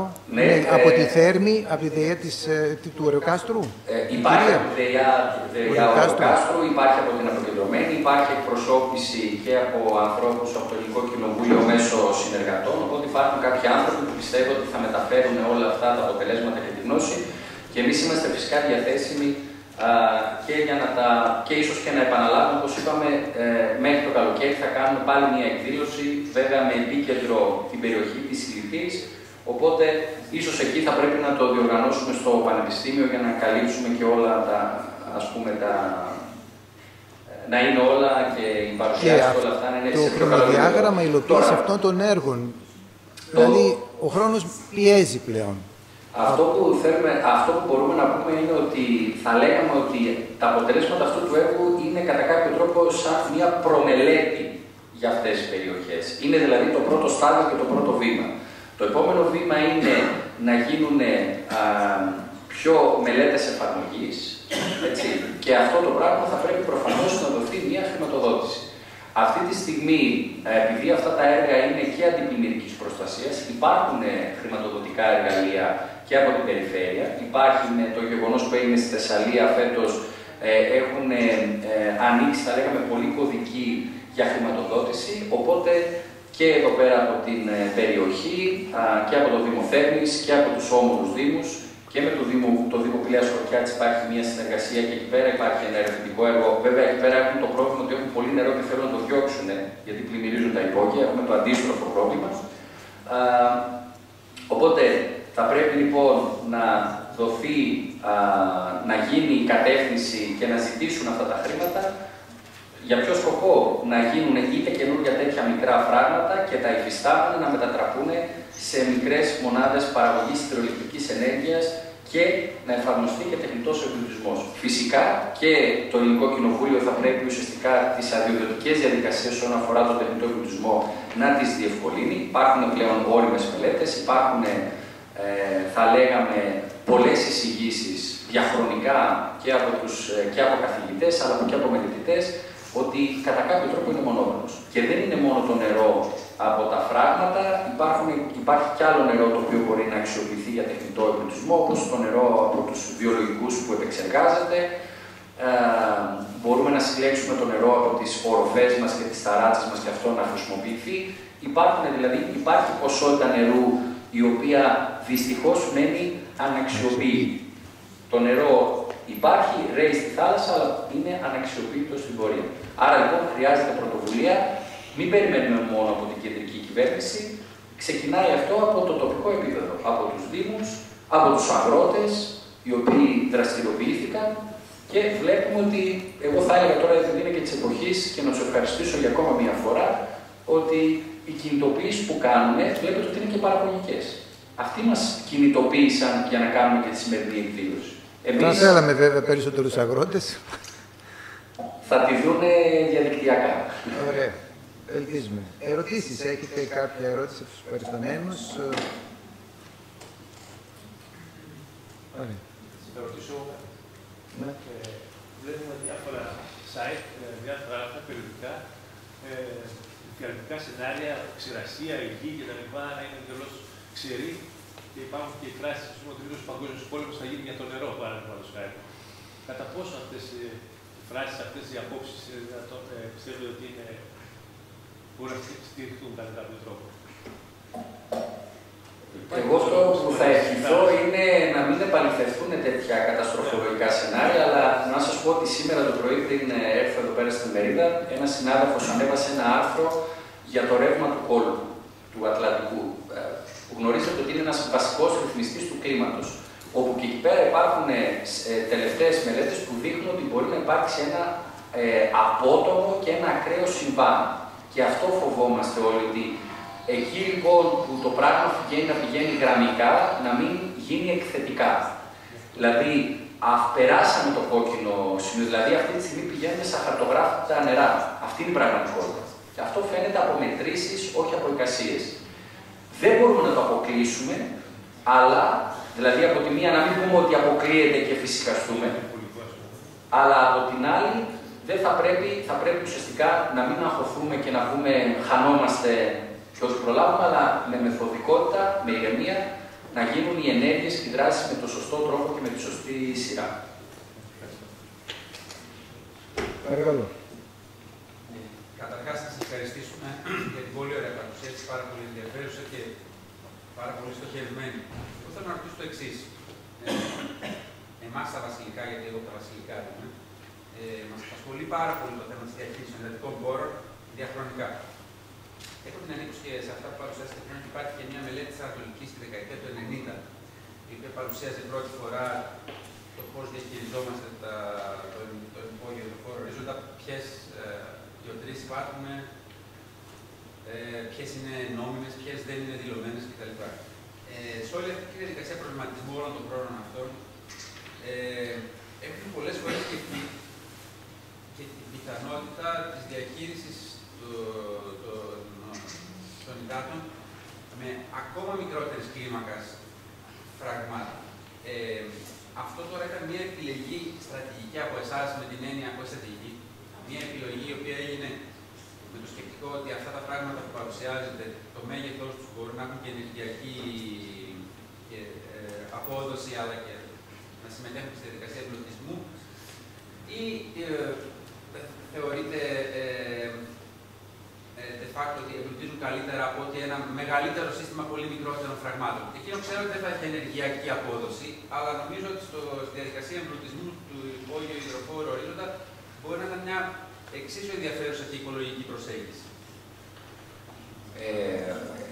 Για να καταλάβω λίγο, το δεύτερο σκέλος που έχει όχι μεγάλα φράγματα, αλλά μικρότερα φράγματα σε μεγαλύτερη διασπορά. Η πρότασή σας, ας πούμε, έχει 14, αν δεν κάνω λάθος, 14 σημεία στη δική μας λεκάνη υπάρχει? Ναι. Θα μπορούσε να είναι, εγώ υποθετικά λέω, γιατί έχοντας μια εικόνα του ανάβληθου, ότι θα υπήρχε δυνατότητα για 50. Καταρχήν, ο αριθμός που πήραμε το 14 έχει να κάνει με κάποια κριτήρια της περιοχής και τα οποία θέλαμε να είναι περίπου ίδιου μεγέθους. Φυσικά, να γίνουν μικρότερα φράγματα, δηλαδή μικρότερο ύψους 10 μέτρα για παράδειγμα, αναβαθμό, μπορεί αυτό να πολλαπλασιαστεί. Να μην είναι 14, να είναι 30 για παράδειγμα. Στα μικρότερα φράγματα εκεί πέρα, προφανώς η παραγωγή ενέργειας θα είναι πολύ μικρότερη. Έτσι, αυτό ή και καθόλου ακριβώς. Οπότε, ας πούμε ότι έβγαινε από το πλαίσιο το σκεπτικό του έργου το οποίο δουλέψαμε. Όμως, είναι σωστή αυτή η προσέγγιση να πολλαπλασιαστούν αυτά τα φράγματα, όμως να μην κρατάνε το νερό στην άνω ζώνη, στον άνω ρου. Γιατί με το να κρατάμε το νερό εκεί πέρα πάνω, ναι, με λένε αντιπλημμυρική προστασία, αλλά δεν εμπλουτίζεται το παιδινό τμήμα. Συνεπώς, άμα τα φτιάξουμε τα φράγματα, θα πρέπει το νερό να αξιοποιείται. Οπότε πρέπει να μην τα έχουμε αναξιοποιητά. Και αυτό ήταν ένα βασικό κομμάτι. Γιατί υπάρχουν αρκετά αναξιοποιητά φράγματα στην περιοχή μας, στο Τριάδι, τα γνωρίζετε νομίζω πολύ καλά. Καταρχήν, εγώ είμαι και κάτοικος εδώ πέρα. Δημότης, έτσι, μένω στον Τρίλοφο, έμενα στο Ρήσιο πολλά χρόνια, οπότε γνωρίζω την περιοχή και όλες οι μελέτες που έχουν γίνει διαχρονικά στην περιοχή τις έχουμε στο αρχείο μας και η διδακτορική μου διατριβή ήταν σε αυτήν εδώ πέρα την περιοχή. Συνεπώς, κρατώντας το νερό στον άνω ρου, στο ημιορεινό τμήμα, δεν εμπλουτίζουμε το κατάλληλο. Άρα, εμείς τι θέλουμε, να αξιοποιήσουμε το φράγμα, να προσφέρει την αντιπλημμυρική προστασία, να σταματήσει το μέτωπο, να το αποθηκεύσει και στη συνέχεια σιγά σιγά με έναν ρυθμό τον οποίο το σύστημα να μπορεί να το αναποδεχθεί, να παράγει και την ενέργεια και σιγά σιγά να εμπλουτίζεται. Ακόμα και αν δεν υπάρχει το ενδιάμεσο στάδιο της παραγωγής ενέργειας, οπωσδήποτε ακόμα και αυτά τα μικρά φράγματα, κατά τη γνώμη μας, θα πρέπει να χρησιμοποιείται το νερό για τεχνητό εμπλουτισμό. Να μην το αφήσουμε να στέκεται. Μην κάνουμε δηλαδή μπανιέρες για τα πουλάκια και στο τέλος καταστρέψουμε το παράκτιο τμήμα και καταστρέψουμε τους υγροβιότοπους. Άρα το κρατάμε, κάνουμε την ανάσχεση και συνέχεια τον εμπλουτισμό. Και μακάρι να υπάρξει ένα πρόγραμμα που να γίνουν συνδυαστικά, δηλαδή να γίνουν και αυτά της τάξης των 15-20 μέτρων, να γίνουν και μικρότερα φράγματα για την ανάσχεση τέτοιων φαινομένων. Πάντως, σας ευχαριστούμε πάρα πολύ για την παρουσία σας. Ο κύριος, ναι, παρακαλώ. Δεν μπορούσα να έχω καλύτερη βάση γιατί θα συνδέσω αυτά που είπατε, νομίζω. Είχα παρακολουθήσει και την διαδικτυακή παρουσίαση και είχα κάνει ένα παρόμοιο σχόλιο. Ότι είναι πάρα πολύ ενδιαφέρον αυτό που παρουσιάζεται και θα πιστεύω ότι υπάρχει μεγάλο πεδίο συνεργασία μα. Εγώ είμαι ήδη συνεργάτη με τον Γενικό Καρακατσάνη, δεν γνώριζα την υπόλοιπη ομάδα και με τον Καρακατσάνη γνωρίζομαι. Χαίρομαι που σα γνωρίζω και διαζώ σήμερα. Ασχολούμαστε με την ευέλικτη χωροθέτηση μικρών πραγμάτων εννοώντα 1-2 μέτρα ίσως μόνο. Όχι τα δέντρα που είναι η προπόσταση. Τα δέντρα υπάρχουν δηλαδή προτάσεις που λένε τα πράγματα να μην ξεπερνάνε το ύψος από τα δέντρα κατοφιούς λάθη να θέσουν. Και πιστεύω ότι αναγκαστικά φυσικά και εσείς δεν μπορούσατε να λάβετε υπόψη σας αυτό λόγω του μεγέθους του προγράμματός σας. Και εμείς σε άλλα προγράμματα ασχοληθήκαμε μόνο με τα μικρά φράγματα χωρίς να βάλουμε τα λίγο μεγαλύτερα φράγματα που έχουν υδροηλεκτρική παραγωγή. Αλλά νομίζω ότι αναγκαστικά οδηγούμαστε σε μια ολοκληρωμένη διαχείριση και περιστοποίηση. Γιατί, για παράδειγμα, τώρα θα ξεκινήσουμε ένα πρόγραμμα στη Σύφνο, όπου θα χρησιμοποιήσουμε 120 τέτοια φράγματα, τη βέλτιστη χωροθέτησή του, αυτά που τα φράγματα που ονομάζονται συνήθως στην κλίδο δέσης, γιατί είναι απλές ξερολιθιές και στην πραγματικότητα απλά καθυστερούν το νερό και συγκρατούν τα φερτά. Τα φράγματα του ύψους στα 20 μέτρων θα έπρεπε να έχουν τέτοια δορυφορικά φράγματα για να συγκρατούν τα φερτά και να μην γεμίζει ο ταμιευτήρας και χάνει την αποθηκευτικότητά του, άρα και τον πόσο ενέργεια μπορεί να παράξει. Άρα λοιπόν νομίζω ότι μια συνδυασμένη περιστοποίηση των μικρών αυτών φραγμάτων, όπου δεν υπάρχει κατήσυση, απλά θα καθυστερούν την πλημμύρα και θα συγκρατούν τα φερτά. Όπου υπάρχει κατήσυση και ανάγκη ψηλά στο βουνό, γιατί και εκεί πολλοί αγρότες στο χωριό μου έχουν κάποιοι και εκεί ψηλά γεωτρήσεις, αλλά και αυτές έχουν ένα νόημα ίσως να έχουν παραπάνω νερό σε κάποια τοπικά. Όπου λοιπόν δεν έχει κατήσυση, μπορεί να εμπλουτιστεί και ο υδροφορέας ψηλά, όπου δεν υπάρχει κατήσυση, μπορεί να δημιουργηθούν συγκρατηθεί νερό και απευθείας από αυτές τις μικρές λεκάνες να αποκτήσει κάποιος, έχει και αυτό το νόημά του, αλλά το μεγαλύτερο νόημα είναι ότι θα συγκροτήσει τα φερτά και δεν θα βουλώσει ο ταμιευτήρας του λίγο πιο του μεσαίου, ας πούμε, πάνω στον 20 μέτρων του ύψου. Οπότε πιστεύω ότι θα ήταν πολύ ενδιαφέρον να συνεργαστούμε πάνω σε αυτό και με αφορμή αυτό το πρόγραμμα, αλλά και με αφορμή ένα άλλο πρόγραμμα το οποίο κατεβάζουμε και θα νομίζω θα μπορούσαμε να κατεβούμε και μαζί και μην πια στην ομάδα, γιατί αναφέρεται για την νητρορύπανση, που είναι ένα άλλο πρόγραμμα, τόσο και το ποιοτικό. Όπου κατεβάζουμε τώρα μια πρόταση η οποία αναφέρει μια μέθοδο που λέγεται Pump and Fertilize, λατινό και